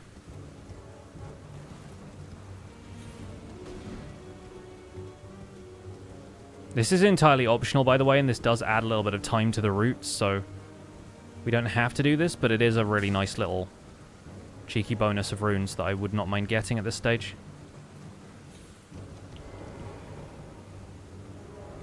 In theory, it'll only take a couple of minutes. But he's really got to be committed to chasing you down.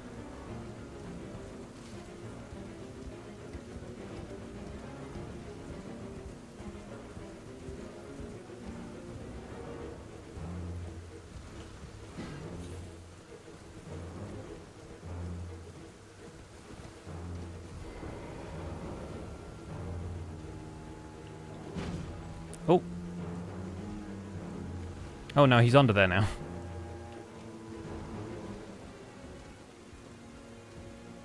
I thought for a second he did it that time.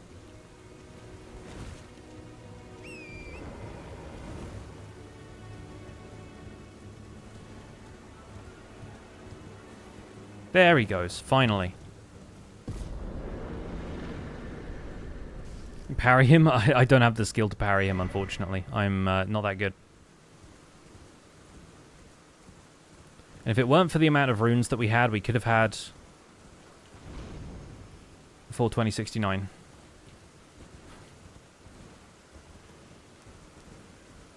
Okay, off to Grail then.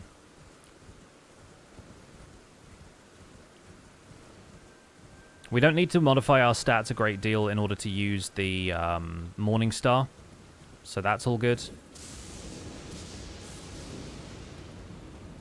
One of these runs, I swear, I'm going to get struck by lightning there, and it's going to insta-kill me because my health is low, and then I'm going to lose a ton of runes, and then I'm going to come back, and then get struck by lightning again, trying to get those runes back. I guarantee in like 400 attempts, all of which are starting more or less the same way, that's going to happen at least once.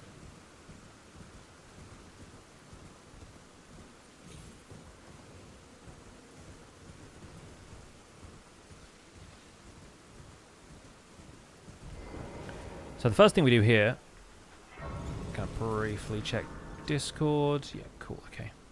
The first thing we're gonna do here is rest. We're going to level up strength and dex. Strength to 16, dex to 17. We're going to start putting points into vigor. We will put points into faith a little bit later. To get rid of our last 700 or so runes, we're going to walk back to Church of LA to talk to Carle, who's going to sell us some arrows and tell us about Blythe. So we'll do this. Wait, well, you're I am selling Oh, where the land has its wrong own dialogue place option, never set. mind. The house, I suppose. Next time, don't fret. I just have. The arrows are just for later because we'll inevitably be farming birds at Mogwin Palace, and it's a nice, convenient way of getting us down to an incredibly losable amount of runes.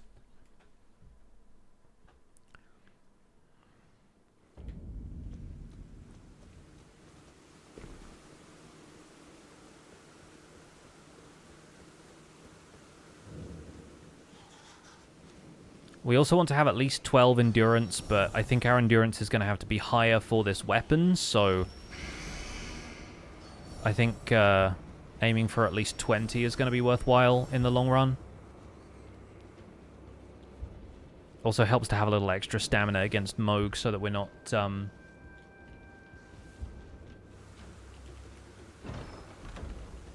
struggling to get the pattern of attacks right and have exactly the right amount of stamina. Of course, we will get a little extra endurance from the Saw Seal here anyway, so...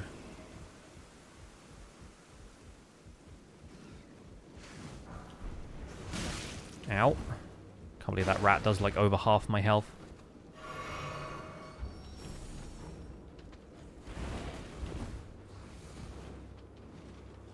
We're not getting killed by rats today.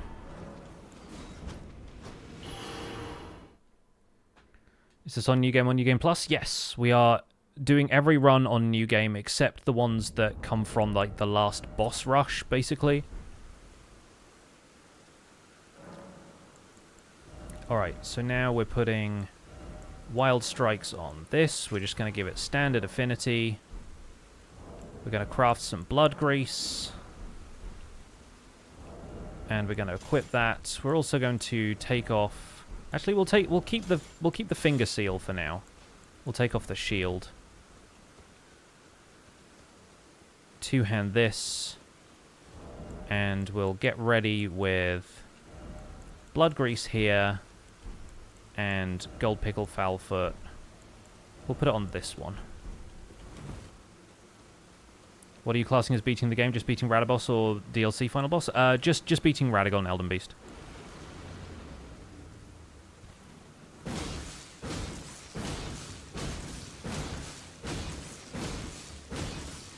Yeah, I figure doing the DLC as well is just going to take a really, really long time, and fighting Elden Beast and Radagon with, like, just a dagger or whatever is going to be miserable enough without doing Consort Radahn as well, you know? Wonder if anyone's done a run to New Game Plus 7 without leveling up. So, there are folks I followed, KG Hearts and Wine is one of them, who are Elden Ring streamers who have basically set records for getting to New Game Plus, like, in the hundreds without, like, on rune level 1, and some of the runs are, like, hitless and everything. Like, it's an absolutely wild community when it comes to that stuff. Everyone's got their own brand of wacky challenge they bring to it. Crystal's been doing that too? Yeah.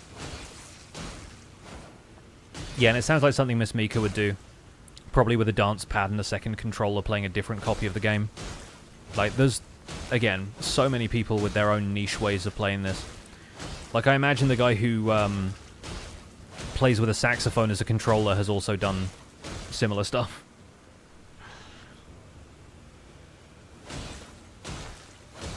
So even though we're doing basically 0 damage with the Morning Star at this stage, the bleed is worth it.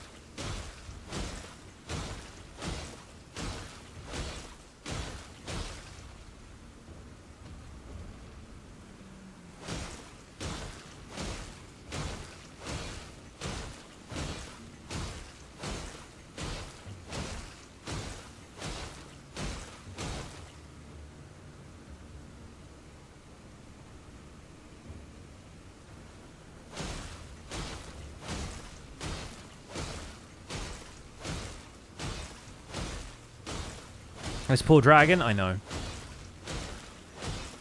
This isn't even the most brutal way to kill Grail, because the standard way you're supposed to kill Grail is to kill all of her children.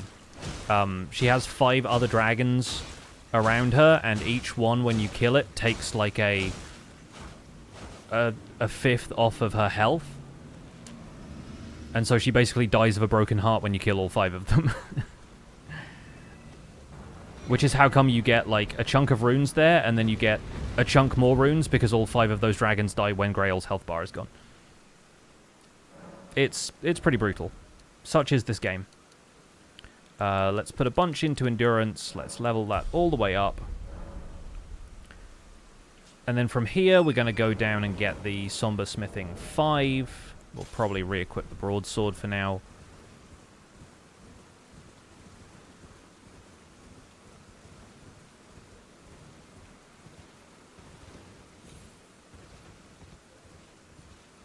And we'll probably get the ones from the Circle of Chairs by the Divine Tower while we're at it, because they're very conveniently right there. Might try a Soul Level 1 one day, but not hitless? Yeah, I don't know if I'll ever try a Level 1 run, because, frankly, I like leveling in this game.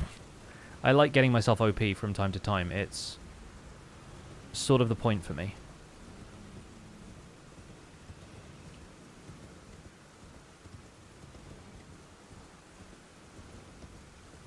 I do think that playing in that way is a really fun, like, approach to the game, because you're also learning about the value of, like, consumables and stuff too. There we go, that's the other one. Yeah, like, you're using a bunch of stuff in the toolbox that most players don't use, because my problem with consumables most of the time is that they have no guarantee of success. Like, you know, it's still down to your skill. The bosses can still pull some ridiculous BS and, like, cheat you out of the opportunity to win using the strategy you've devised. And farming materials is something I don't really feel like I want to do, because it's a huge time commitment, even though obviously the rest of what I'm doing here is also a huge time commitment. I'm still like, I'd rather just be playing the game my way if I'm going to be spending that much time doing it, you know?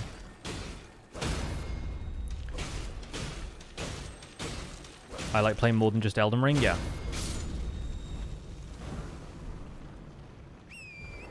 Okay, I'm going to walk back to Fort Faroth because I'm a decent distance away now and we're actually going south from there.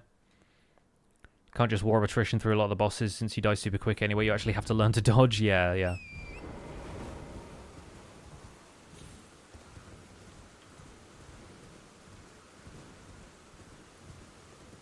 So, we're going to head down to Church of the Plague. I won't need any of the stuff from on top of the skull today.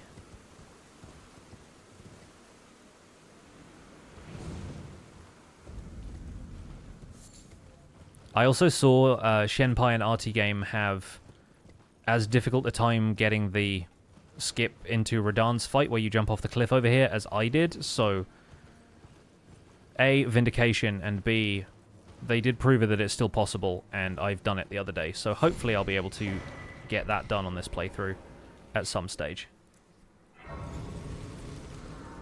Hitless Sekiro could be fun. Sekiro is a different kind of game.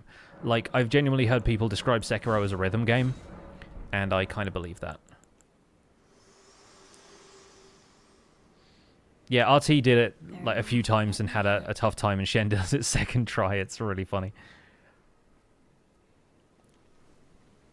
So we're going to go to the round table hold just to unlock it, so it's easier to walk back there later. But then our next port of call is going to be the Mistwoods, so that we can... Oh, there we go. So that we can go meet Blythe.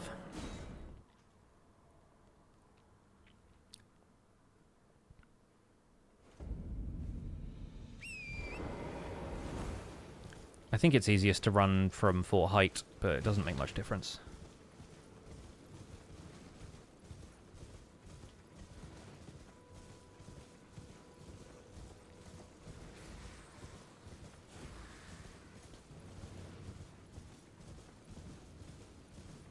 Also going to completely ignore the bear who's sleeping over here. Yeah, I'm actually kind of looking forward to doing a randomizer now. I've watched a bit more of their playthrough and it's hilarious. Ukali sent you. The name's Bloody fled, so come tell me if I can offer you. Alright, so back to Agil Lake South for the Darrowell fight. Do you do Alex Jar quest for this playthrough? We could do, if we want, Shard of Alexander. But I actually kind of like the fact that since we're the Anvillain, I might just, like, kill him and get the Warrior Jar Shard instead. Because with this character, I want to be making the bad decisions.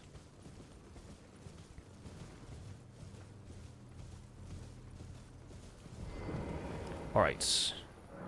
We could do a lot more to empower ourselves for this fight, but since Blythe is going to be helping us, it's going to be a pretty easy fight, I think, anyway. Yeah, Frenzy Flame ending is the idea.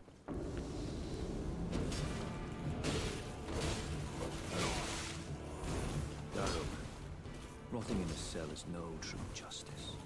Darrowell also does, like, This is where it ends for you. very early game levels of damage. Like, surprisingly so. Like, he doesn't take a ton off of your health, and right now I have something like 29 vigor, so I'm doing pretty well health-wise.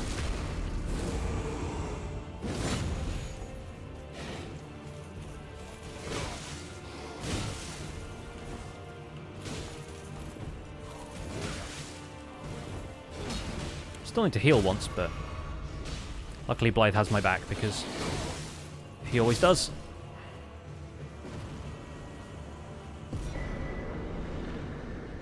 Yeah, the character's name is the Anvillain. because it's Anvil Hammer. And he's yes, I'm bad at everything. Yeah, that's the idea. So, a little bit of blood loss, but we did it. Hard to work for it. Don't say I'm not. We're also going to be getting the Carrion Filigree Crest because That's the time we parted.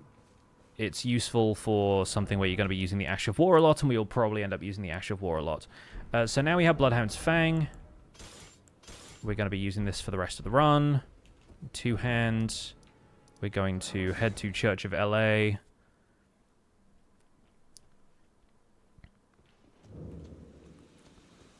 The Church of Los Angeles. Level this up twice. Check we have enough blood grease. We got 6. That should be fine.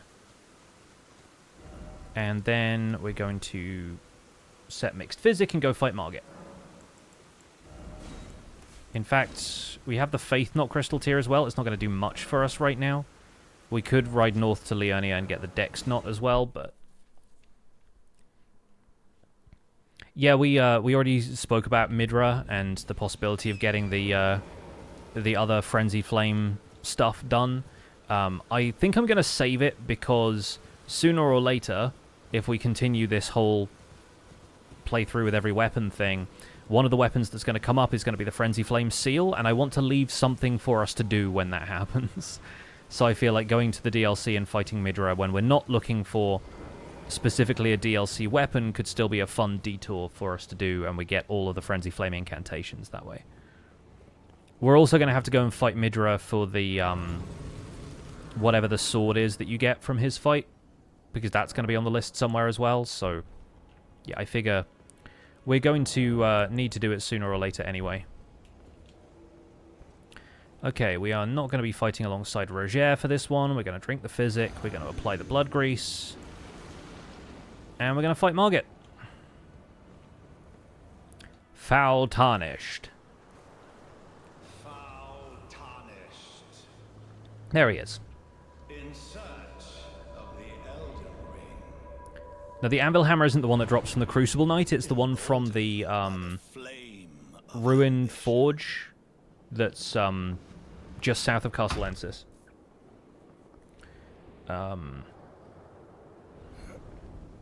I forget what the forge is called.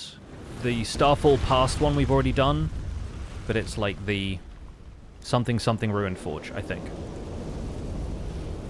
Someone must extinguish thy flame.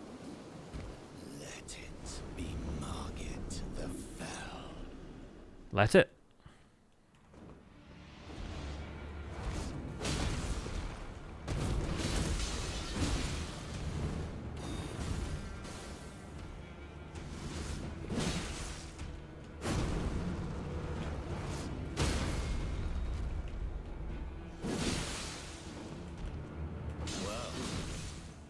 Thou art of passing skill. Warrior blood must truly run thy veins. Oh, he's going to knock me off the cliff. No! Genuinely thought he was going to tip me off the cliff then.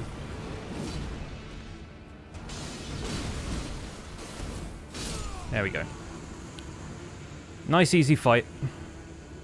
Runeforge lava intake. That's the one. Thank you. Lava intake. I shall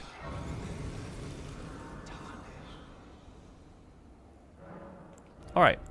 That's that taken care of. We continue to level Vigor as high as we can. Yeah, he didn't last long. Yes, this is the effectively a speed run to the DLC, so we're trying to overpower ourselves to make these fights as easy as possible. So we're going to be going to fight Godric, and then we're going to go and fight Radagon. destroy the gods, you'll breach the cup. Well, but of course. Of course. Foul Tarnished has never been more accurate. This is true. This guy pretty foul. Although I guess it would be funnier if we'd already gone and got the Frenzied Flame and we come back to fight Godric after that. Oh, got caught. Got caught by the roll. Ow! Come on, guys.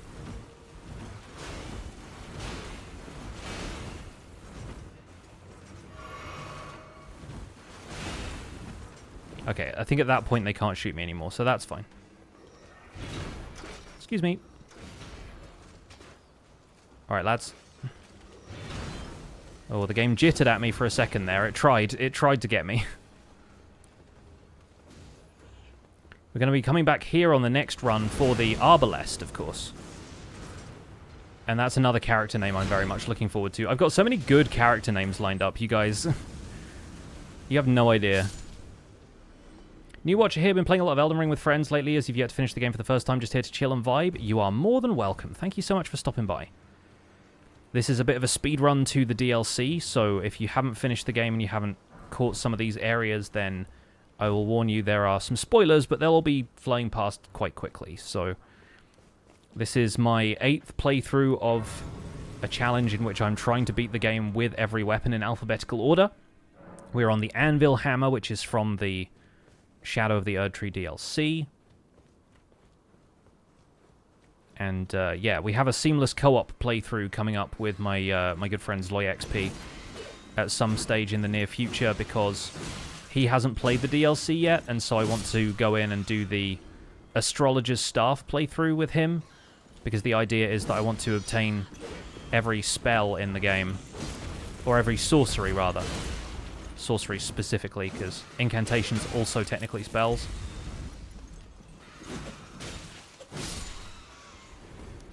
And ridiculous though it would be to do an faith build and get every spell, I think that's a lot for a single run. And would also involve us beating the boss of the DLC. So we're going to get familiar with Nefeli here, because we are going to do Rani's quest later on, so we can get access to Celavis, because Celavis is the only character in the DLC who in the game in general who I think is possibly worse than the Anvillain. So we're going to meet Celavis purely so we can give Nefeli the potion that Celavis prepares, because I have never done that on a playthrough before, and I think this is the time to do it. I have given the potion to Dung Eater on a previous playthrough, but never with Nefeli. And I think, honestly, with this being a villainous character, I think Nefeli is a better target than Dung Eater for that. But either way, we don't need to worry about Nefeli for this fight, because hopefully Godric is going to play ball and be an absolute pushover. Let's do it.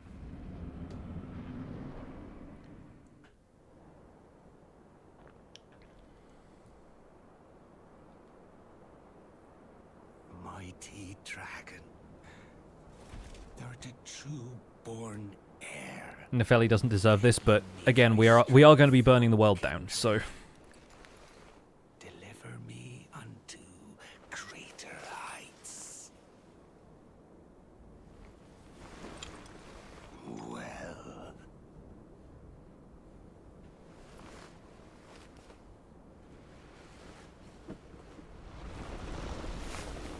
the lowly tarnished,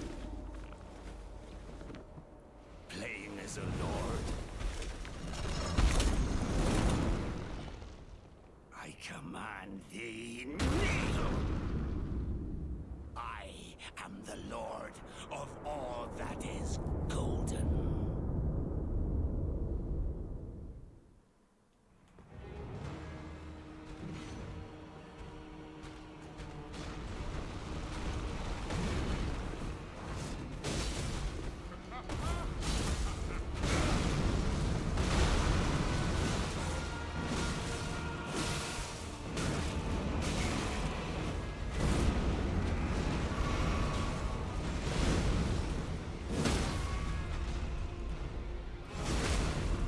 alright, not a bad phase 1.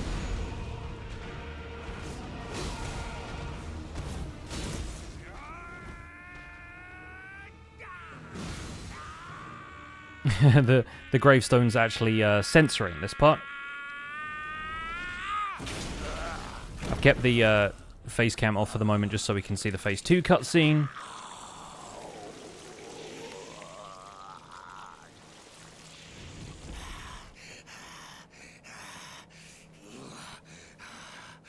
because I don't always have the presence of mind to switch between scenes. Lend me thy strength.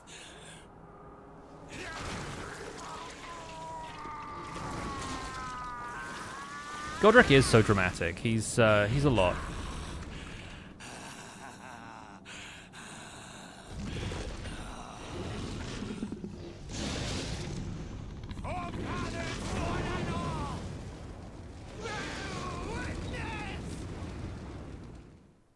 All right.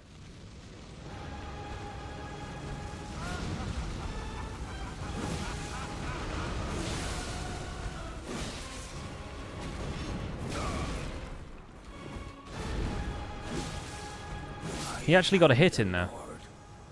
Of all that is golden, Bear Witness is cool. and one day we'll return together to our home, bathed in rays of gold.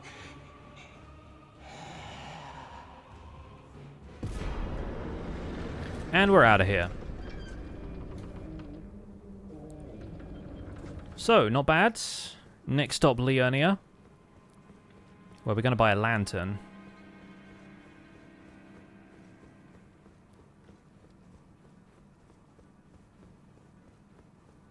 Get a few more sacred tears and stuff as well. But oh, what's this? A quest item? Very relevant to our current playthrough. Ollie kept saying by the grace of gold when he was getting carried by Pearl on Fantasy SMP. Yeah, it's definitely his go-to catchphrase. Watching him play through the DLC for the first couple of streams was incredible. Just for that.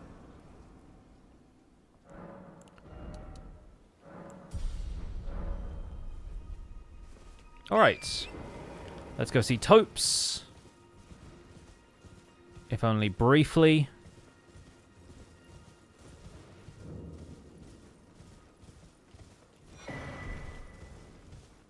We're not going to be messing with the NPCs too much yet because I don't have the weapon that makes me the Anvillain, so it doesn't quite feel right. Going to come through and flatten everybody with our pancake maker later on.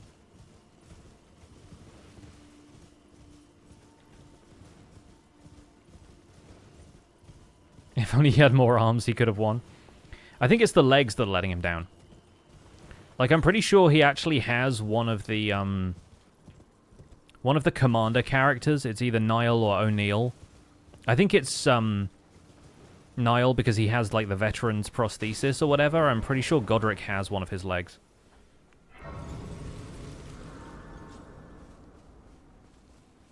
So let's grab this guy's lantern. There we go. Just in case we need that later. And we do our usual shopping trip around Liurnia. He should exchange 2 legs for 4 extra arms. Is that what the going exchange rate is? I think removing his leg made the guy stronger. It kind of did, yeah. Kind of did.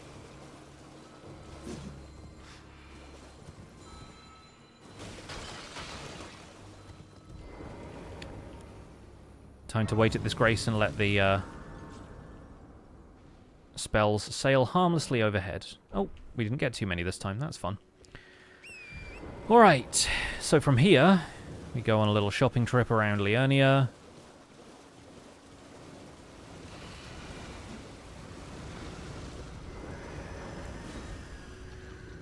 Have I ever considered giving myself the weapon from the start, or is that too cheesy? It automatically happens for all of the weapons which are the characters' like starter weapons, so I feel like it feels too cheesy to do it in any other way. And I think part of the fun really is going and getting the weapon because that's what makes the playthroughs unique. Otherwise, you start with it and you just do the bare minimum possible to beat the game. Whereas I think having to go and get the specific weapons from wherever you get them makes each playthrough different, which is part of the fun. Like, I'm not interested necessarily in a ton of repetition, even though the setup for each of these involves a lot of repetition. I think it's actually a lot more fun to be doing something new each time, you know? Where is the little island that we're headed to? Is it like up here?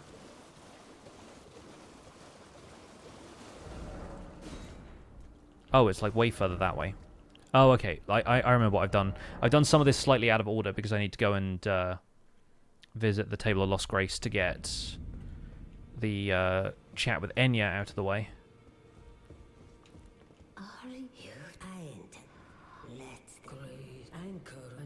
Yeah, we skipped R'Lana for the last couple of DLC weapons.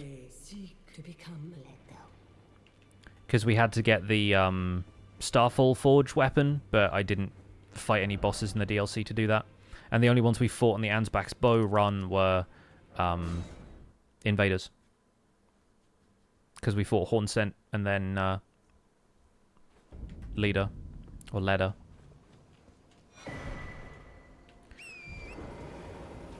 I'm going to go at this from this direction because it's, I guess, slightly easier for me to know where I'm going if I go this way.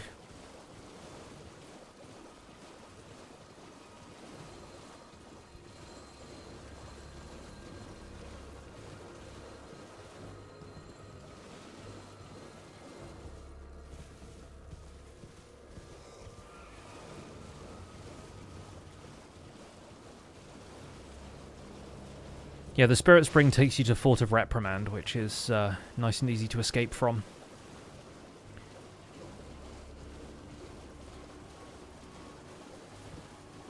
I think it's pretty cool that they gave you such easy access to getting around obstacles in the DLC.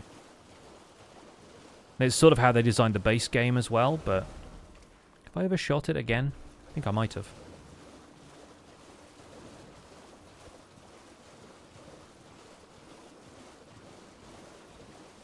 Oh no, it's right here. For some reason, this island is really tricky to find. It's like right on the border of where the map splits off.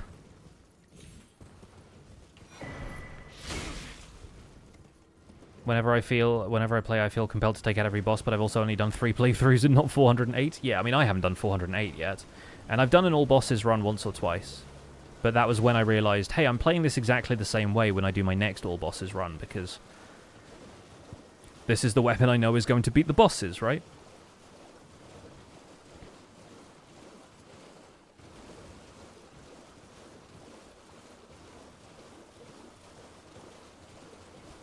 I should also add that the guy who I found who's doing all 408 weapons and is already like on 130 plus weapons is doing it Blackclad's way, where the weapon gets rolled randomly each time. So I think that's pretty fun. You claim what? My dad. Words are truly. I believe even words. The. Oh. I mean, give it a try. And if it I've high. Alright, so we got that uncomfortable conversation out of the way. Gonna kill that guy later.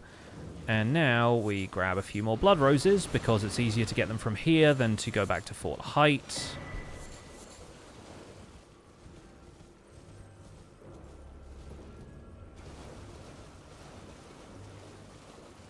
We could also get Blood Flame Blade from over here if we wanted to, but... Oh, he followed me! Ah! Ah, no, no, no, go away! Ah, stop. Okay, I have a Reduvia in my right shoulder blade. I forgot that guy follows you so far. I hate those guys. Anyone want to take this knife out of my back? You stabbed me in the back.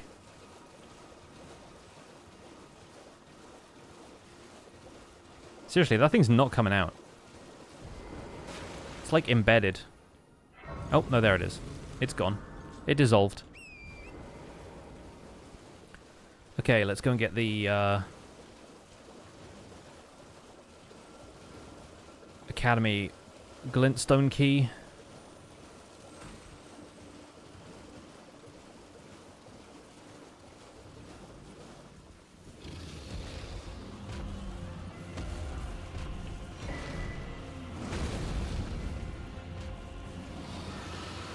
And we'll rest at the Grace over here.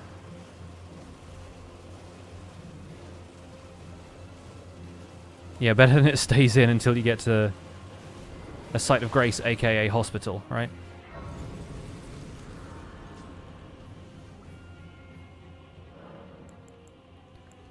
Okay, we increase the flasks. We add the Dex Not tier to the Wanderer's Physic before I forget. Then we head back to South Ray Lucaria Gate and head on through. Oh wait, no. First we go and see EG, because we need to upgrade the sword. So we'll take the teleporter to King's Realm Ruins. Avoid this rune bear real fast. Always a little bit dicey.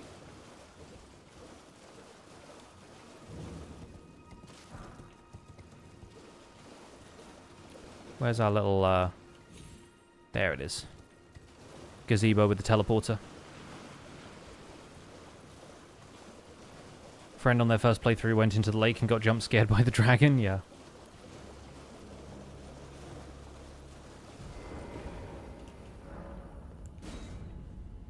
On we go. Just going to quickly scroll down on my Google Docs so I know where I'm going here. Yes, okay, cool. Good.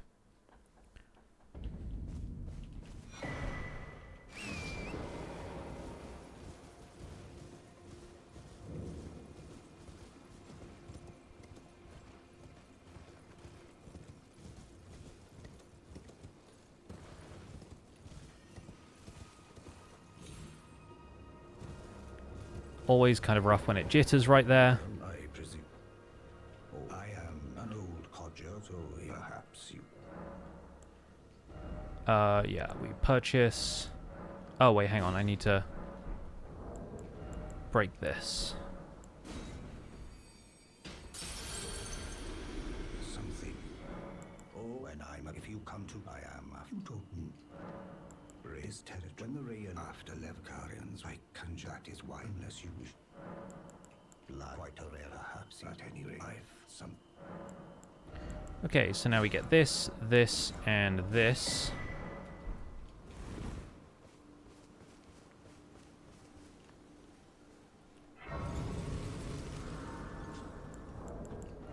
We're 3,000 runes out, so we'll use this one.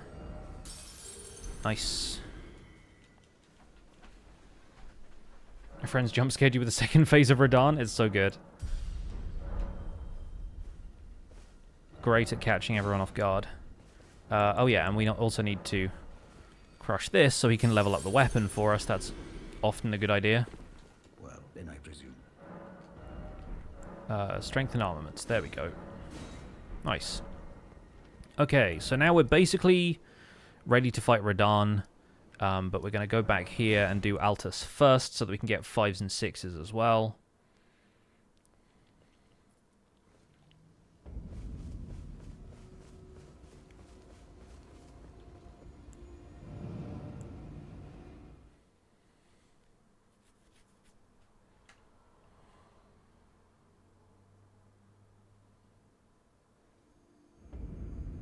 Oh, a lovely view of 4 belfries.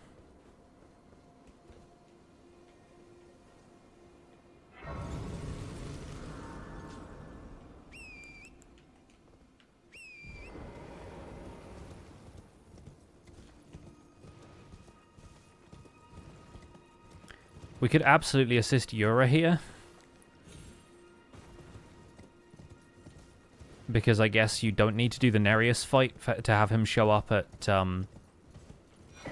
Ray Lucaria, but you do need to do the Ravenmount Assassin fight for him to show up at the church for Eleonora is.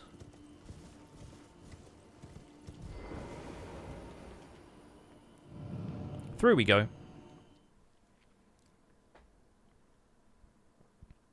Yeah, I always end up going through the motions a little bit on these runs when it's always a lovely day at 4 belfries.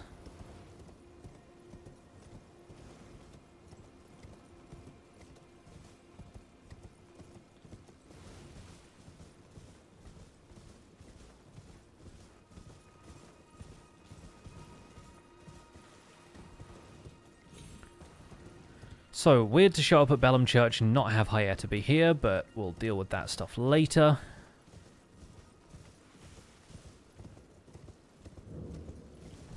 If I had time, we could route in Castle Morn before we even go and fight Radagon, but I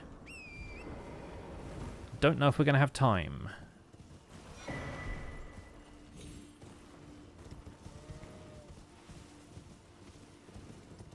So we'll go up here, we'll get the rune arc on this left-hand side.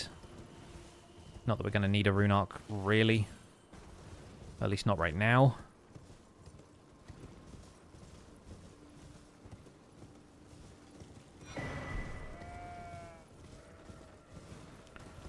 People have their favourite ways around this. I always like to climb this little stack of stones and then jump up by the side of the catapult, and it ignores basically anything that could deal major damage to you.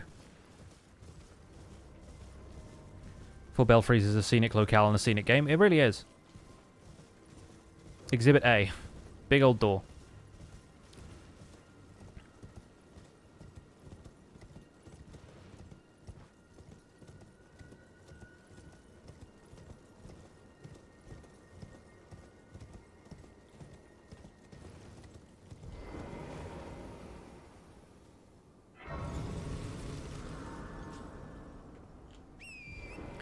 As usual, we're going to double back and do Frenzied Flame Village, the Vike fight, and get the Grace at Church of Inhibition. But of course, this has a little bit different significance when we are doing the Frenzied Flame run ourselves. We're already getting the Fingerprint Grape. We can climb this tower and get Howl of Shibriri. And obviously Shibriri's Woe is right there, but I don't think that's really going to be an essential accessory for us or anything. It's just kind of fun lore-wise.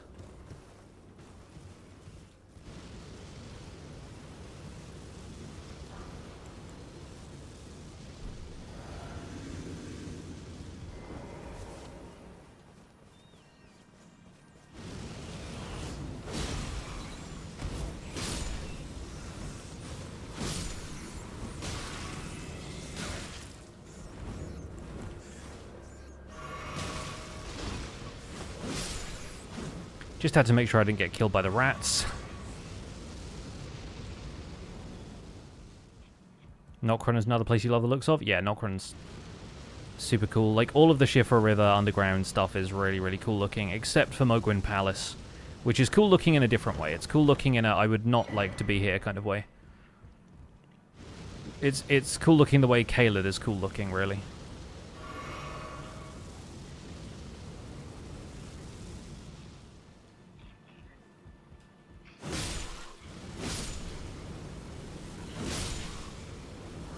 Nice.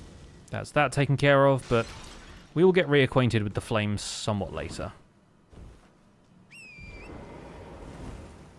You mean you don't like blood? And lots of it? Entire lakes of blood? Whoever Moog's landscape designer was. Which is probably Moog, to be fair. Yeah, the lore behind Caelid is, as always, kind of fascinating.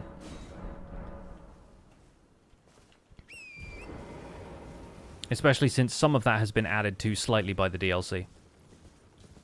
If not the lore behind Caelid, then at least, like, the fight between Radahn and Malenia, right?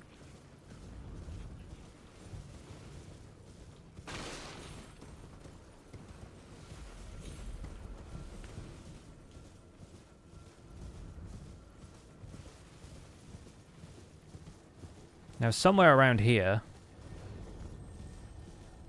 we have this guy. Obviously, along with more rats and stuff, but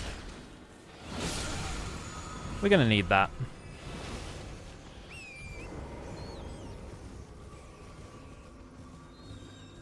Not much of a detour to get it either, so that's good. We'll heal up for the sake of fighting Vike.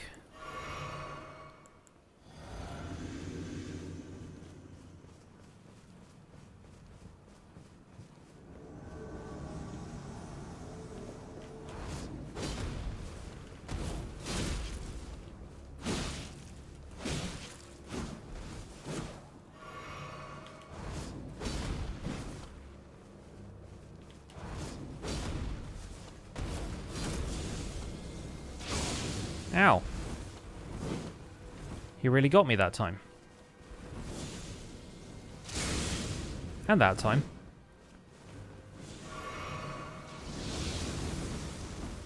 Canonically, this is where my madness develops.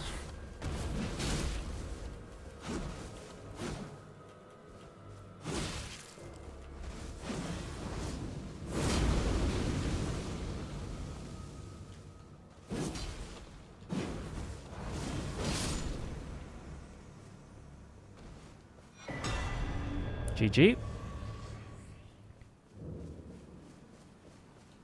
Law. Happens to the best of us.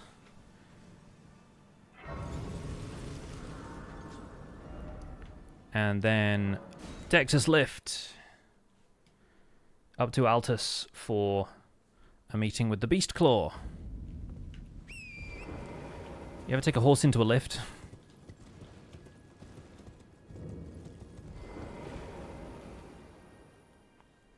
Usual medallion hoisting cutscenes happen.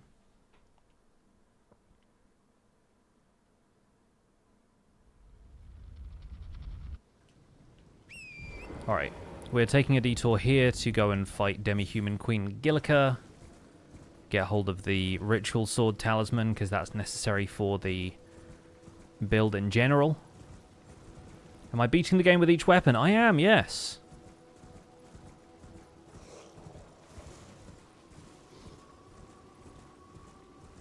We are currently on run 8 of 408. So we've got 400 to go.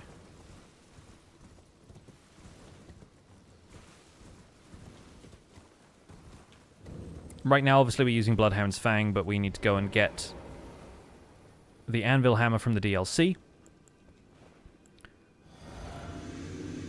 I'll use some blood grease for this, why not? That's so cool, keep it up, thank you. I will keep it up for as long as I can. I still don't know if I'm going to be able to complete the game with every weapon, because that is a lot of weapons, but I'll give it my best shot. Perfect fight.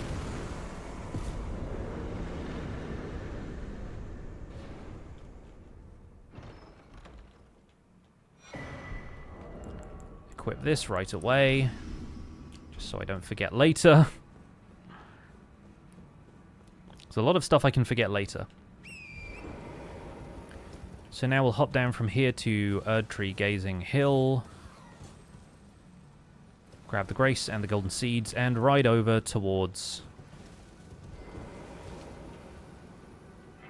Writhe Blood Ruins, I'm pretty sure it is.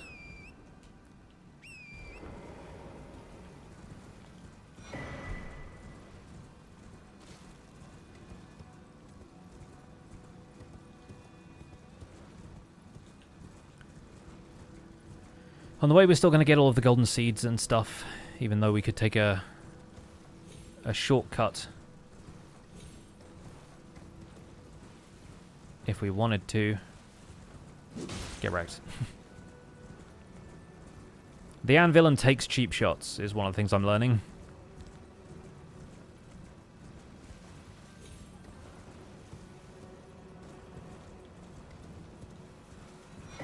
I'm going to get the map while I'm here, just for a quick detour.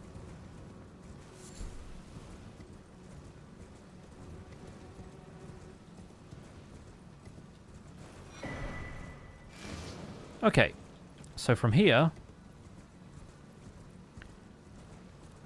we're going to do the usual bear dodge.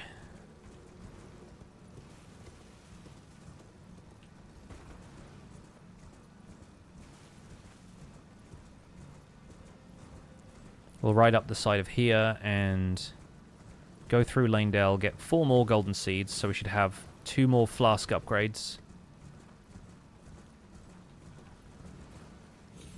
We'll go and get the other sacred tears on the way. Which way's the bear going? Which way's the bear going? If I go left, the bear will go left. There we go. Oh, that's the dodge we're looking for.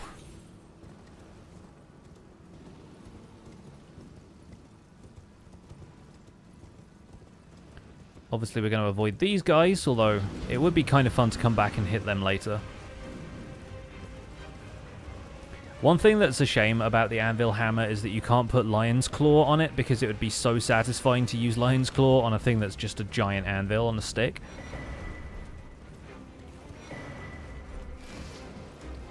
We're going to tag this Grace, even though we don't need to rest at it right now. Welcome back, Kieran.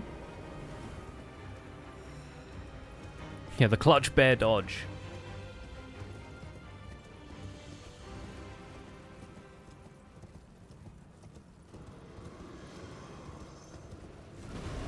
We'll, of course, be back here later to fight Draconic Tree Sentinel and get Moog's Shackle.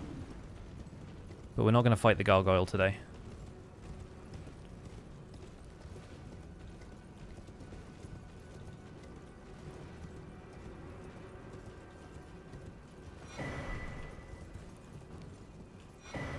We're also not going to fight Margit Jr.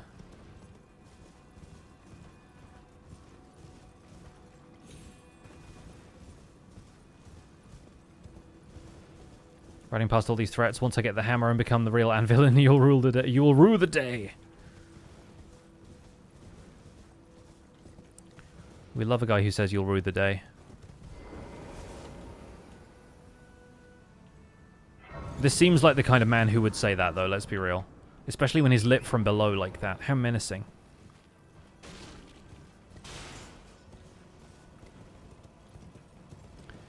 Alright, this is the bit where I get taken out by every trebuchet in the lands between, so brace yourselves.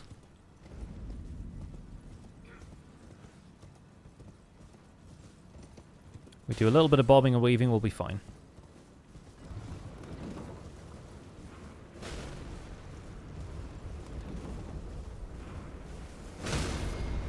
Well, that's one.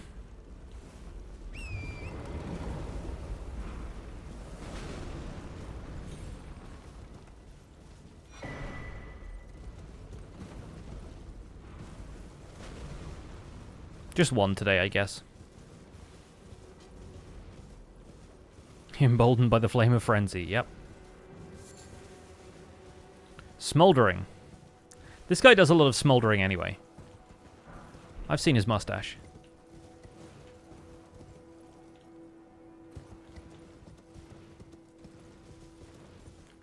So that's our Somber 5. We're going to ride out to the Stormcaller Church for another sacred tier, and so we don't have to come back here again. Yes, literally his smoldering gaze as he zaps you with a frenzied burst. So last time I was here, I actually found a way down from this church to the other one.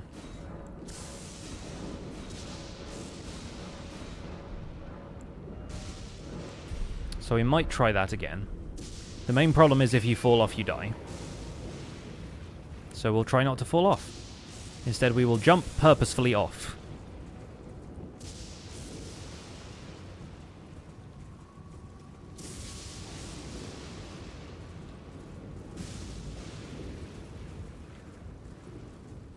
If you take this path down here, you don't encounter land sacks at all, so not that fussed.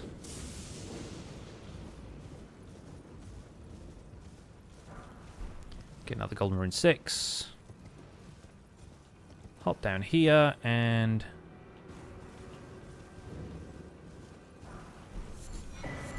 grab as much gravel stone as we want to. Now this way, I think it's over here we can drop down. Maybe like there. Yeah, okay, cool. Take a little bit of damage on the way, but we made it.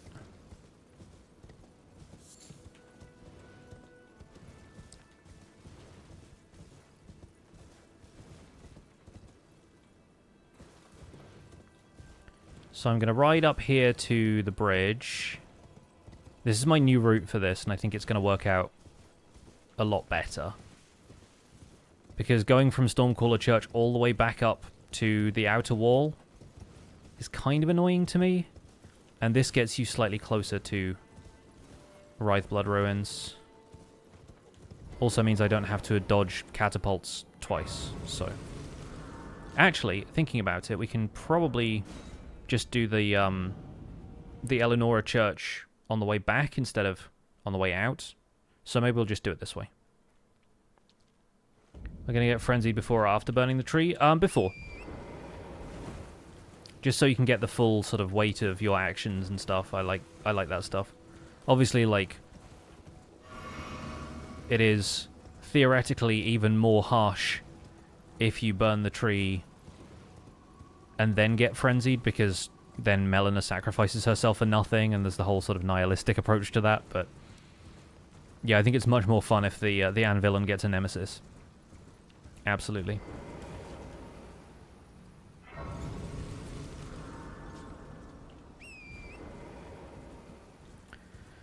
Right, time to go and fight Magnus the Beast Claw. We could upgrade to +5 before this, but he drops a Somber Smithing Stone 6, so we can get a +6 after this fight, and then we'll go and fight Radagon.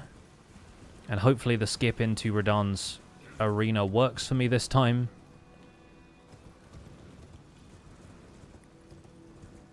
What is a villain without a nemesis? Indeed.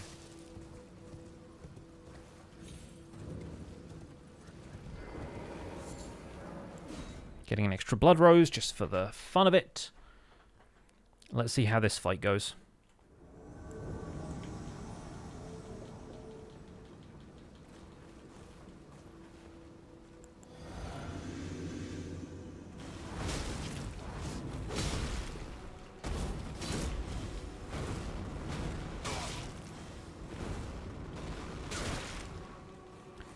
Not well.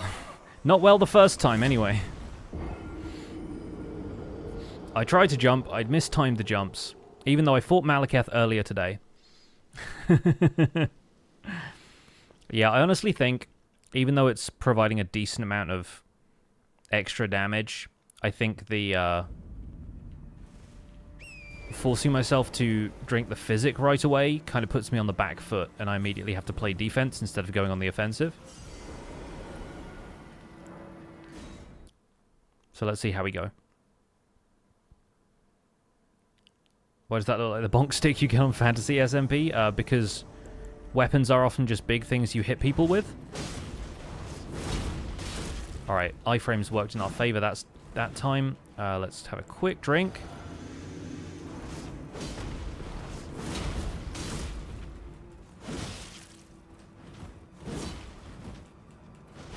God, this weapon has so much range.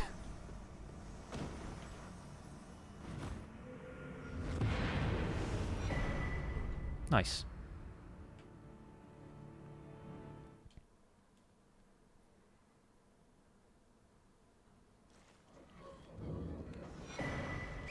Great stars. Ow. We got by the dog. But that's fine. We now have our Somber 6. And we can go back to Vare. We can upgrade for the Radagon fight. We get the Pure Blood Knight's Medal. Oh yeah, I need to hop over here, don't I? I always forget where the Spirit Spring Down is. It's like slightly further around than I expect it to be. I should really just start looking for the pillar of this bridge. Get slugged.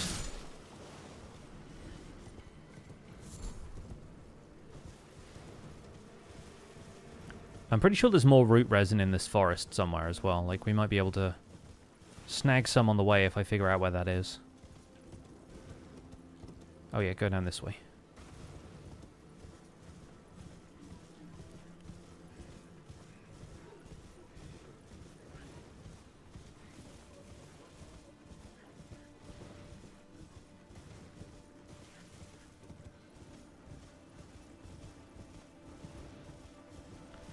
We can go up the slope here. Yeah, okay. Pure Blood Metal can't be used to warp out of Rykard's arena to upgrade the Serpent Hunter. You can warp out just to a Site of Grace, though. I'm pretty sure. Like, unless you initiate the fight and the serpent, like, uncoils and you see the boss bar, you can just warp out with a Sight of Grace. That's the way I've done it in the past. Like, I think maybe even on a previous one of these playthroughs. Alright, let's head back off to our escape corner before the Sanguine Noble aggros. Alright, cool.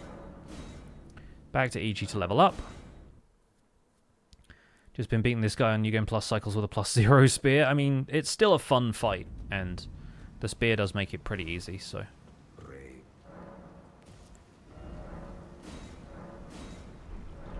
Right, that's that taken care of. We need to make sure we're two-handing. Let's go back to Vare. Make sure we do the Church of Inhibition stuff. Don't want to use the Sombers for the spear. That's fair. That's fair. I didn't fight Rykard until way later in my first playthrough, so I was able to upgrade the spear pretty far, but on subsequent ones I just kind of... I throw enough Sombers at it as long as I don't explicitly need them for something else, and I'm like, yeah, that'll be enough. But most of the time Rykard is so optional because if I fought Godric and Radagon to get to the DLC and Moog, then that's already 3 shard bearers. You really don't need to fight Rykard. He's a massive side quest. But Blasphemous Blade is going to be one of the weapons on the B section of these runs, so... You have I wish to a knight luminary so. Now. Okay, we get Lord of Blood's Favor. Do the usual thing.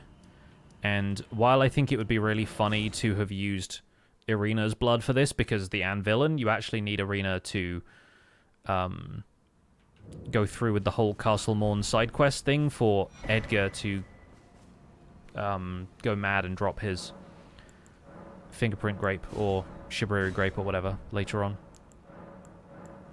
Like, I tested it, and yeah, you mess up the Castle Morn side quest if you do that, which means Edgar just never spawns over here. So, yeah, kind of rough. Placidus Axe, Melania, pretty much like... Yeah, I barely ever fight Placidus Axe. Like, I've done it once or twice on all bosses runs, and in the playthrough I did with Zloy. Just because the arena is so far out of the way, like... Unless you're really observant, you just never know it's there.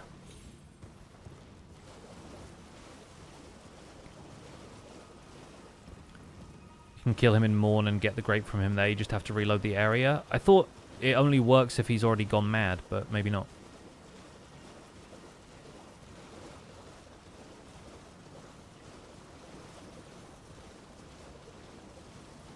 I always thought he had to go mad from grief because Irina was dead. You've completed with this a knight now. This no. Doing the usual thing, having our finger stabbed. I assume it's a failsafe in case you kill him early and then you don't have enough grapes. That's fair. I mean, I don't think of this game as one that really takes too many pains to preserve quests like that, but like I blundered my way through enough of them, I suppose. Never forget it is what you have. Oh. Alright, cheers. Shut up. Okay, now we should be able to warp here and go fight Radagon. I think I've done everything else I need to. We've got the ritual swords. We need to go and get our second shard bearer fight taken care of. We've upgraded the swords. And so what we want to do is go behind this rock, leap here, leap again, and then there's a point at which when the camera like finishes tilting down, you jump a second time, and if you land right, you land in the arena. But I think it's something to do with the pillars that are around there. I think we have to avoid getting caught on any of those pillars. So I'll see if I can do it slightly differently here. No, weird. Okay. Maybe we have to land over there to the right somewhere. If you glitch and do Radagon early, it doesn't actually screw with Rani's questline either. Yeah, yeah.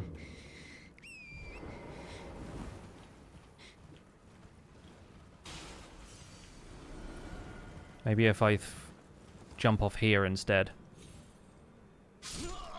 Weird, weird. Like, we can obviously go around and do red main that way, but...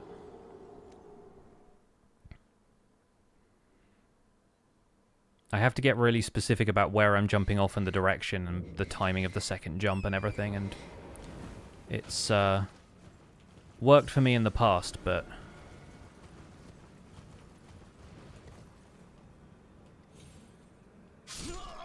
For whatever reason, it isn't working now. Yeah, Millicent probably thinks this is all a hallucination, and who am I to say? Who am I to say?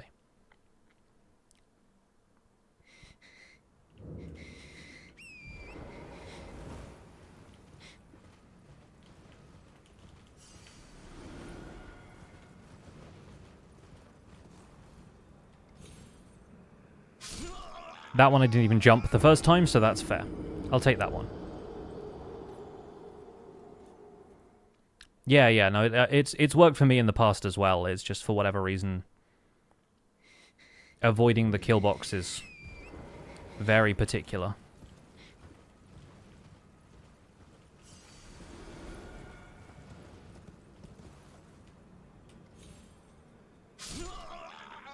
Weird. Maybe I need to jump even later?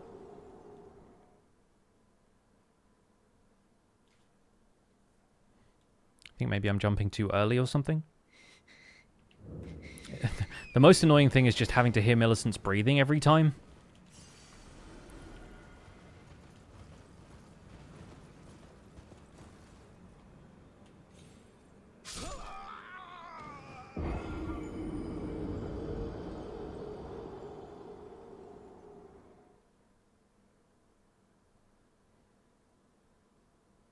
Because you're a villain, you don't get a superhero landing. It's true.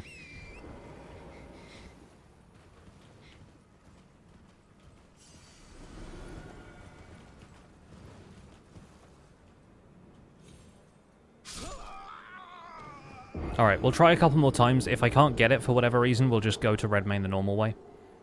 It hasn't been patched. I've done it, like, as recently as a couple of days ago, and there hasn't been a patch since then.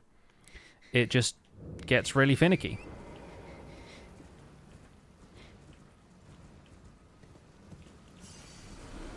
Like, I see a lot of people do it from just, like, this corner over here.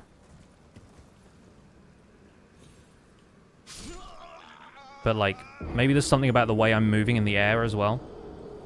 It still works.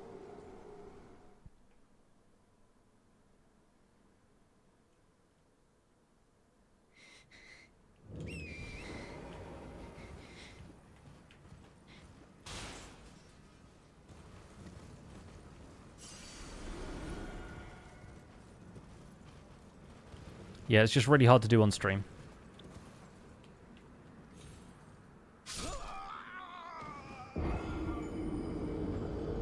If someone's breathing, I thought it was weird static in my headphones. No, it is somebody breathing.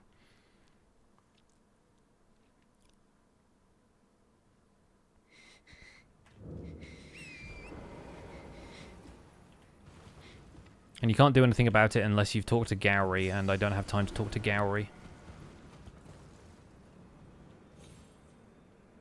There we go, finally. Still possible, just weird, I guess. And then you choose the Stake of Marika, and it puts you outside of Radagon's arena, so you don't have to go through Castle Redmane, which is not especially difficult to do. It also doesn't set the time of day the same way, so, yeah, it's kind of hilarious, actually.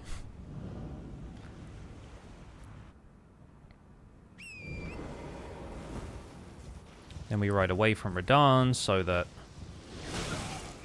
he shoots us once, but then hopefully when we turn around, he should be shooting in a completely random direction.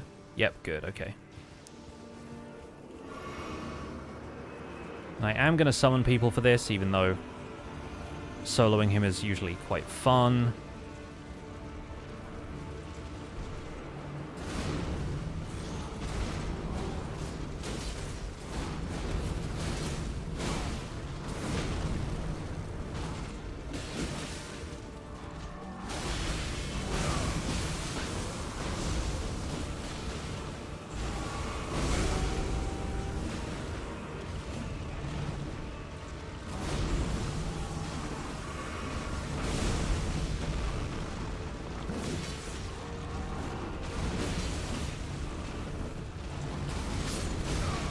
Oh.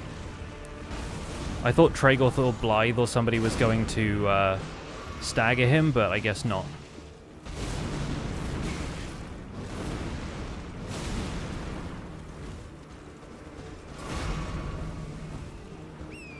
Get him, Okina. Alright. Well, Okina's gonna get us to second phase. And I am gonna find... Oh! I'm gonna find everyone else's summon signs at the top of the hill. And then the ones down here. Yeah, I'm not quite good enough to skip the second phase of this fight, but...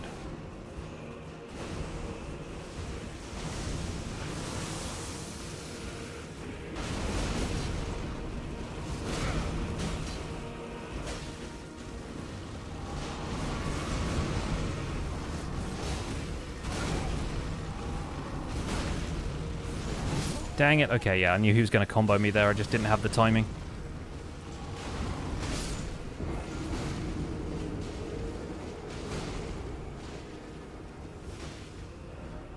One more time. Yeah, the floaty rock spell is just glintstone phalanx, but with rocks. 100%. As usual, all of the... people leaving messages out in the water and all the bloodstains from people being like, how did they do that?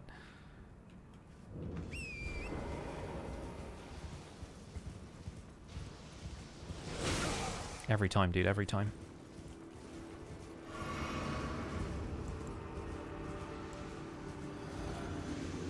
Alright, I will have to craft some more blood grease at some stage.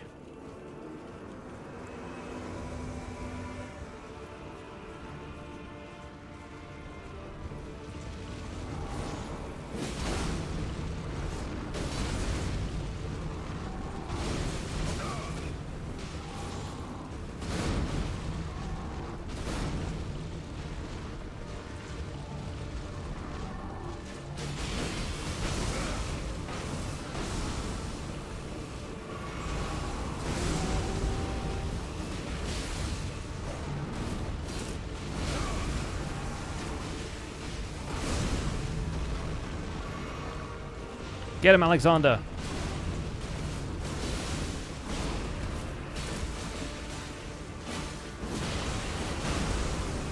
We didn't quite get the stagger before second phase, but I'll take it. Fortunately, we had no runes to lose in round 1, so... Where's our boy? Where's our boy?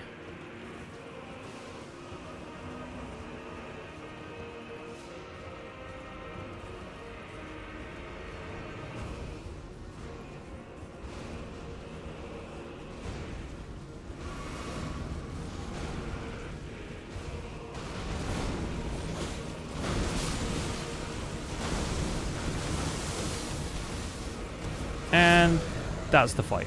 Even though he hit me, I hit him too. Not bad.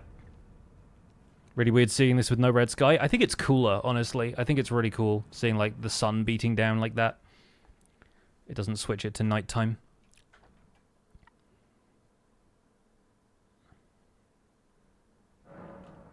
Anyway. Up the dunes to go say hi to Alexander and Blythe.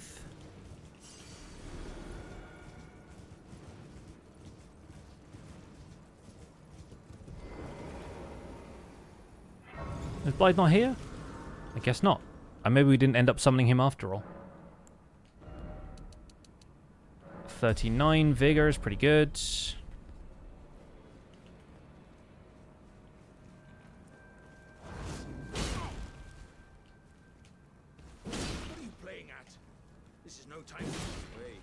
I see. I see it now. Humans all live. How could this?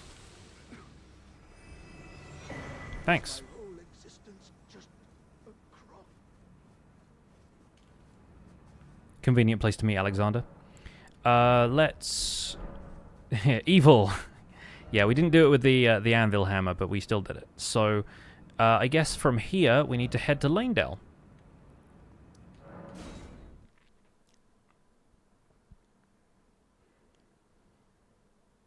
Had to let Radagon weaken him? Exactly, yes.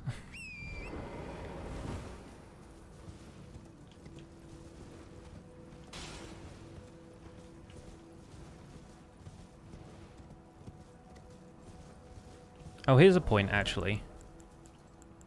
All of this... Oh, I took my pants off. Didn't mean to. Sorry about that. I guess we can probably head to...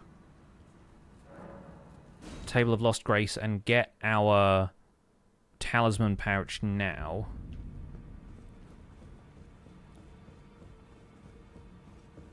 Holy, fine. You have earned now to become the thing as much. Now become. Alright. So now we can use Warrior Jar shards to increase the amount that Bloodhound's Fang does. Specifically the Draconic Tree Sentinel. We don't want to increase our attack too much when we fight Moog. But we can at least get a third talisman slot for making the next couple of fights a little easier.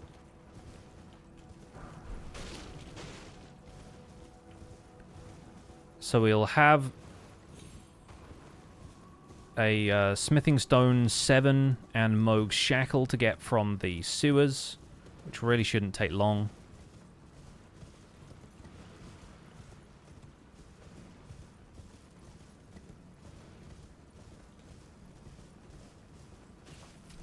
The only NPC to most likely be killed by a different weapon.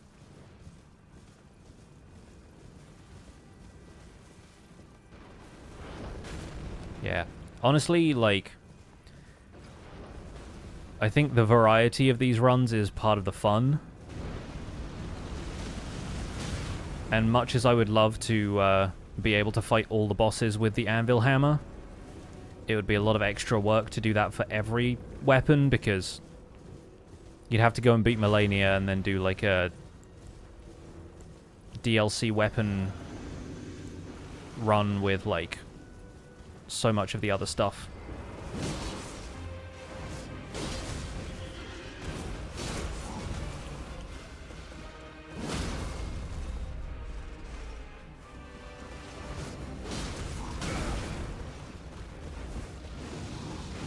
Dang it, I healed at the wrong time.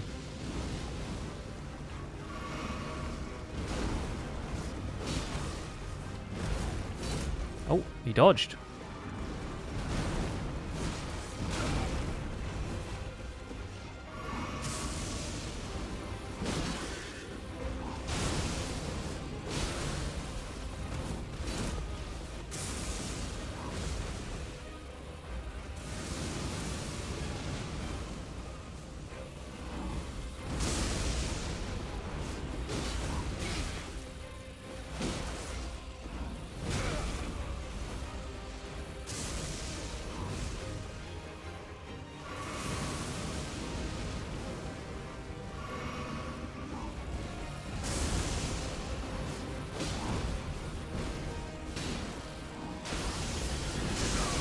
Oh. Golf swing that time. Oh no. Okay.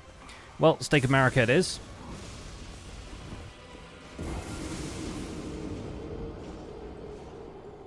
It's funny, I thought we had that. Do you have to learn all the boss's strike patterns or can you wing it? On this playthrough, honestly, if you're getting to the DLC fast like this, Soul Obsession's guide is really solid for teaching you some of the nuance of that stuff, but I have not had to worry too much about learning exactly how certain bosses attack. Like, there is some stuff that you can just muscle your way through. And this boss, there's a really great strat where you can cheese him with the Poison Mist spell.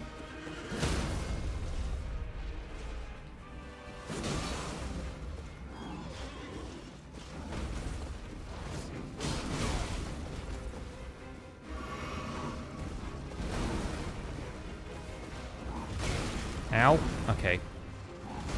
Would love it if the game could hold it together for a couple of minutes here.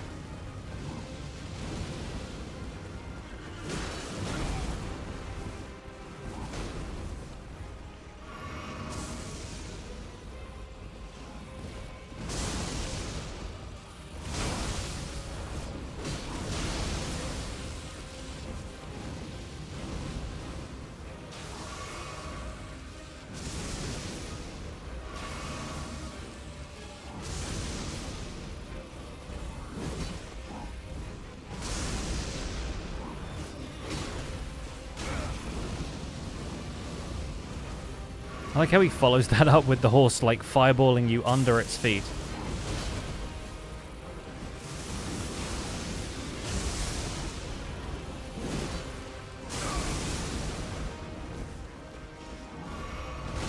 Oh, okay. No more lightning, though.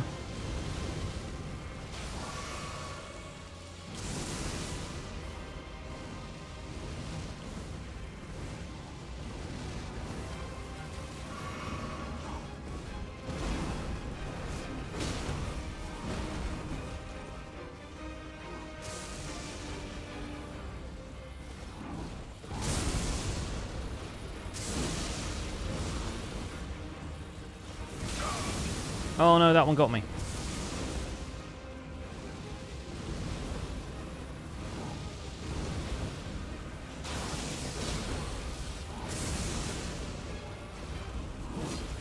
Come on. Give me something I can dodge.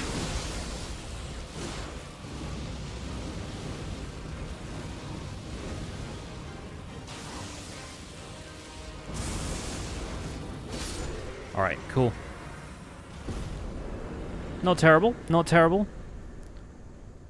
A little bit rough on having to use the flasks, but we got there.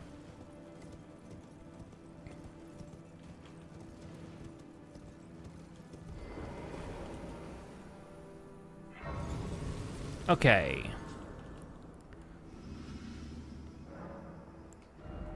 We'll keep leveling Vigor to 40, and then we'll take our Endurance up.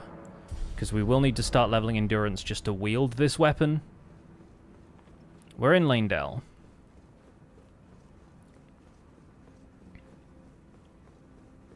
What's our playtime so far? Ooh, 1:53, okay. Gonna be cutting it fine for the 2 hours, but we'll make it just over 2 hours, I think.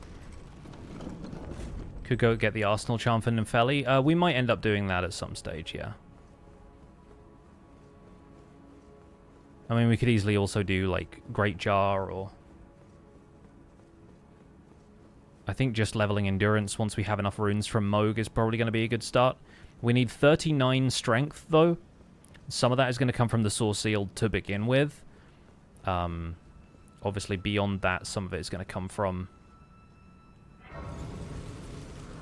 just farming birds at Mohgwyn Palace. So once we've got the weapon from the DLC, probably on the next stream, because I won't have time for it tonight, then we'll be able to do a little bit of leveling up. But I could always do some of that between streams just to make sure that we have the stats we need to wield the weapon.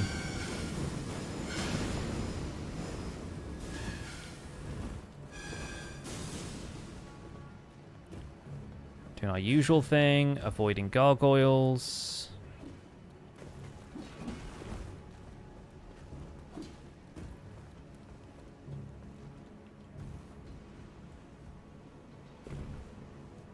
I don't really have time to fight the tree avatar right here, but maybe another day.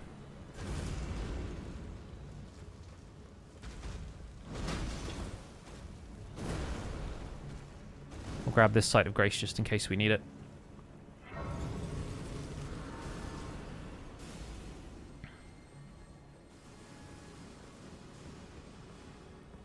Don't need to fight that guy. Jump over here, roll off the roof, down the well, and into Shunning Grounds.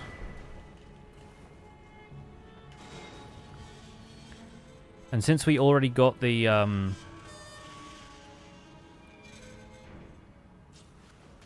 Somber 8 earlier, I think. It's an 8 or a 9, I forget which one. We should just need to get the one from down here in the lobster room, and then we can go straight to Mohgwyn Palace.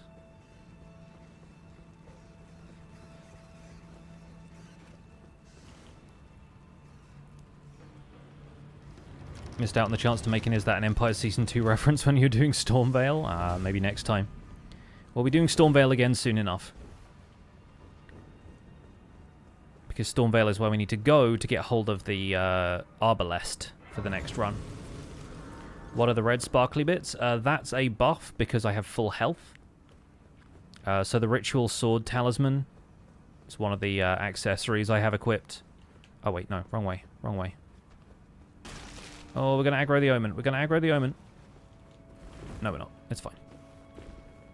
Yeah, the Ritual Sword Talisman gives you a buff to your attack when you're at full health, which is really useful, but you don't stay at full health very often.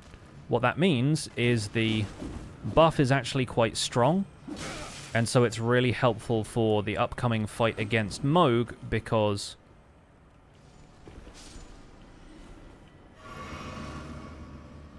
there's a strategy where you basically stun lock him and you can do a ton of damage while he is stun locked.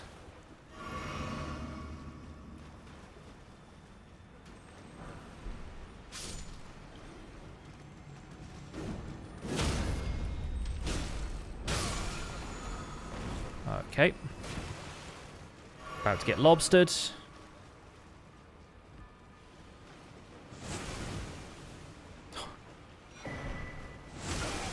Ow. Absolutely not. Okay, we're good.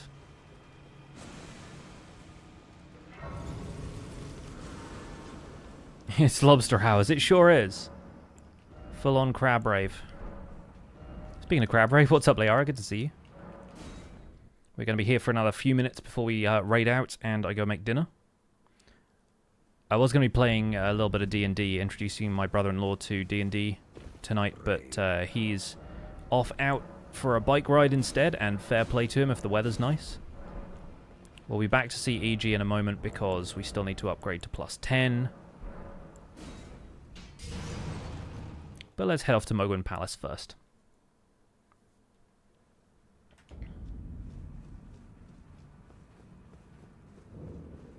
And this is where we're going to be getting our Somber 10 anyway, so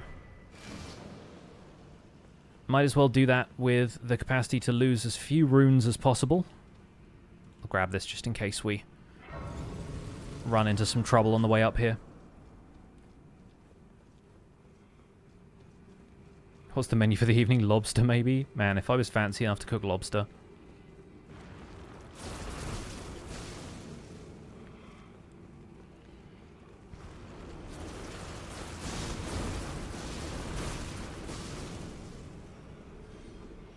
Somehow I figured out the window to dodge those attacks without there being, like, too many issues with blood loss, but, like, it's such a weird attack because they basically just run at you, and if they, like, spill any blood on you nearby, then that's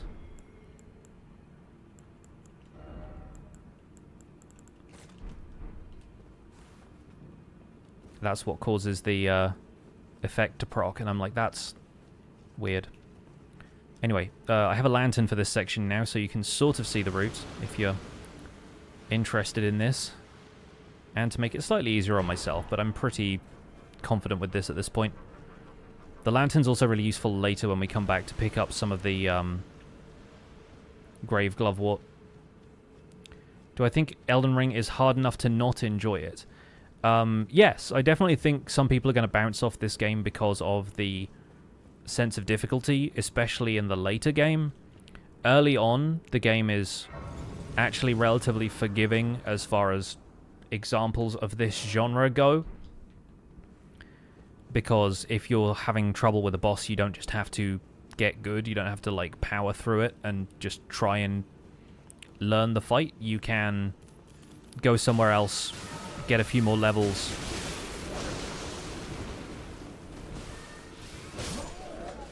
Well, we opened the treasure chest, at least. Yeah, that guy absolutely destroyed me, and I couldn't really do much about that. Yeah. Uber Strong Wolf, thanks so much for subscribing for Tier 1 3 months in advance. That's wild. And that's your 6-month resub. For some reason, it's not showing on my activity feed, so sorry about that. Should have been an alert for that.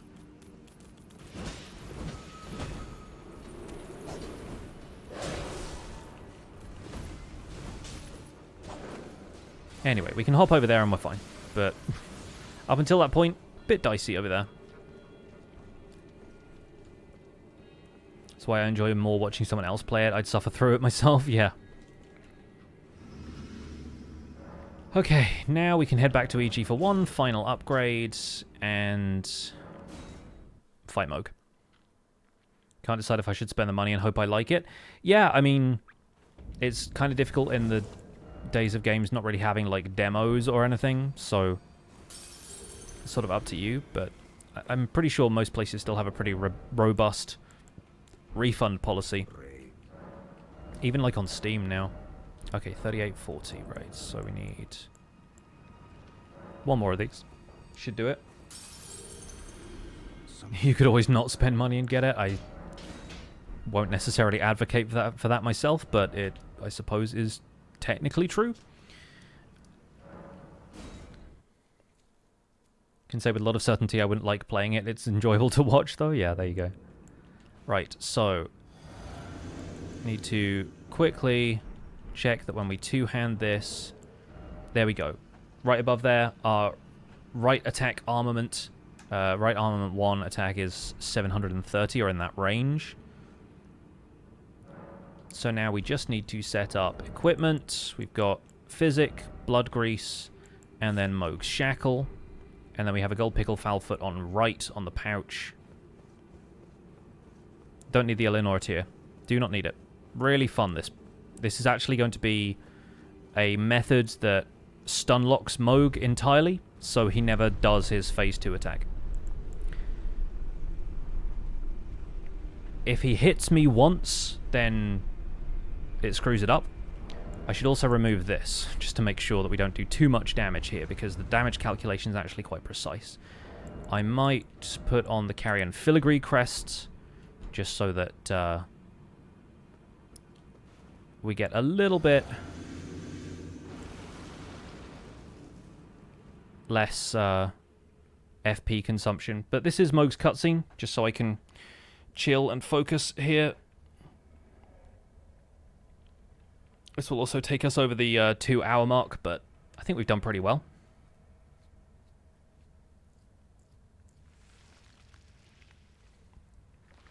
Yeah, the trick really is just to make sure that I dodge whatever opening attack Moog has, and then I should be able to do this just fine.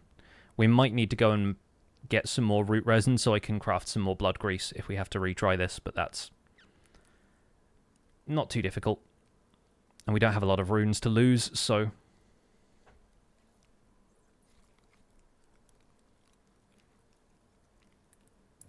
Mikkel ain't looking so good. Well, that's just one of his arms.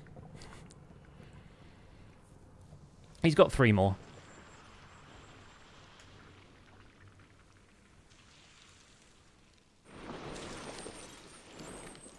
For now, I mean.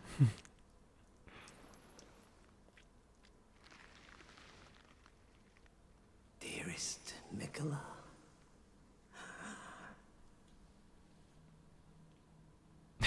An arm abundance. Very good. You must abide alone a while.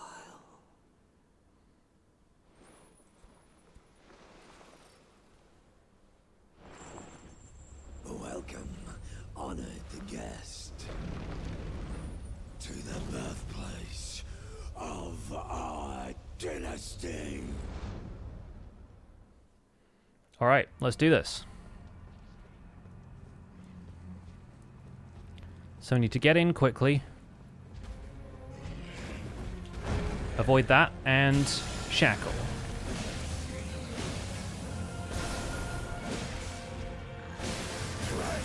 Okay, we walk around the back, shackle again.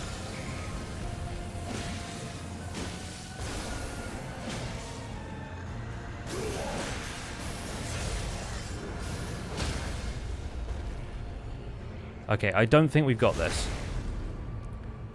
Unfortunately, we don't got this.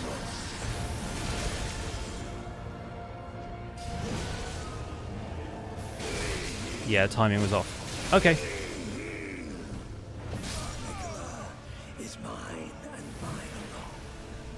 So, something fundamental happened there, which was that it's been a while since I've done this, and I didn't manage my stamina properly, but that's the only thing that needs to change.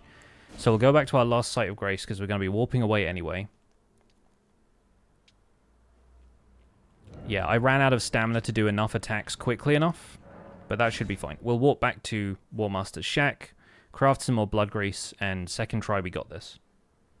How come you don't have the tier for that? Because we've built this character in just under 2 hours to get to Moog, and rooting in the tier is unnecessary because this strategy stun locks him in phase 1. You'll see in a second. So, like, the tier might be fine as a failsafe, but you also need the dexterity and the strength not tier to get your attack within a range that you can do this strat to begin with. And once the game stops jittering, I'll be able to show you how you do it.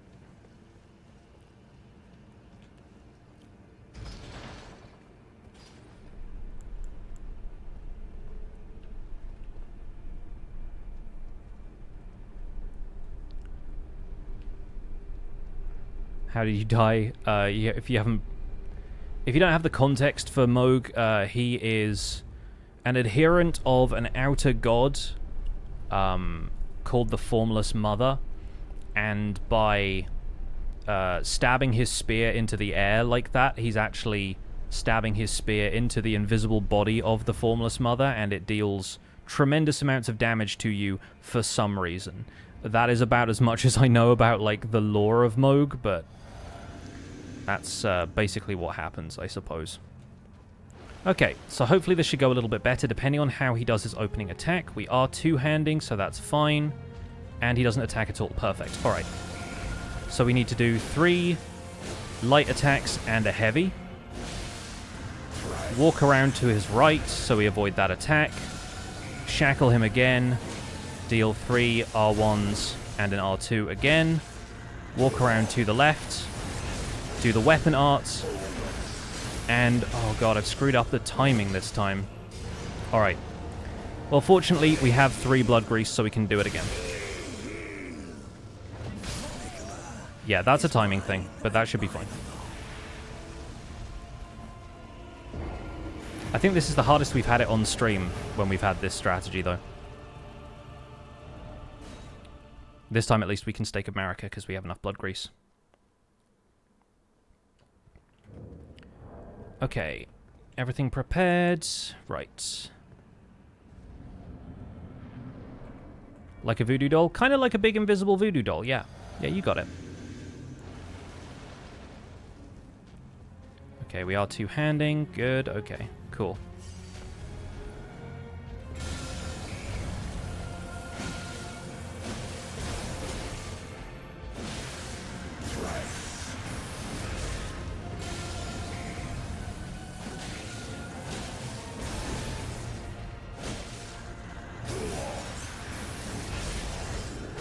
There we go. That's the stuff. We follow up. We take the riposte.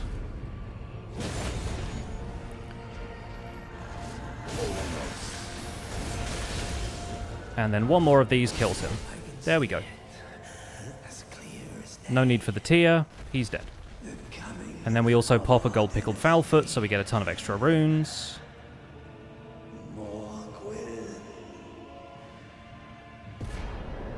And that's 500k, give or take? Yeah, 546. Pretty good.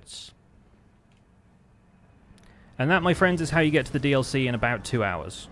Obviously had a couple of hiccups along the way, but once again, Soul Obsession's YouTube channel has a fantastic guide to how to do this. And that gets us within a point of being able to use the weapon that we're headed for. I'm actually going to drop my strength to 34, because we'll also need to raise faith. And Radagon's Saw Seal makes up 5 points of difference, so my strength is 39, and we just need 2 more points in faith, and we should be able to use this weapon. I think maybe it needs like a couple of points in int as well. I think it's like 11 int or something, but we'll get that figured out. The Anvillain is on his way. There is Needle Knight Leader. We'll finish up on Gravesite Plain. I'm Leda. Touch the wither to the realm of my compatriots like us, if you can find. Leda. Always say her name wrong. Because let's be real, it says leader.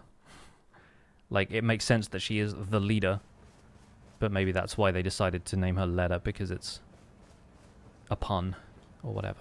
Anyway, welcome to the DLC, folks. we're going to be touching the grace here and then wrapping up the stream. I'll raid somebody else.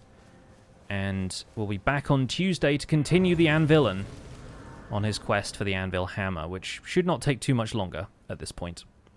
Let's take a quick screenshot right here in front of the skidoo. Yeah, 11 in 20 faith. So we already have enough dex for it. If we'd fought Renala, we could just respec with the amount of dexterity I have, but we'll come to that another time. And of course, we need to start working on our incantations. So we'll do that another time too. Folks, thanks so much for being here. Oh, let me quickly show you as we log out here. 2 hours and 10 minutes for this character so far. Level 75, and we beat Moog. Not bad. Really not bad. So, let's find somebody to raid and let's skedaddle, because I'm hungry. And let's see. Do we want to stick with Elden Ring? Do we want to play Minecraft? Because... Oh, Fwip is streaming Deep Rock Galactic. That's fun. I've also followed a couple of Elden Ring folks lately. There are some folks who are streaming Elden Ring and doing it for the first time, which is pretty fun. Yeah, let's go raid Meru today. Meru Dasu is playing Elden Ring for the first time, is currently on Radagon.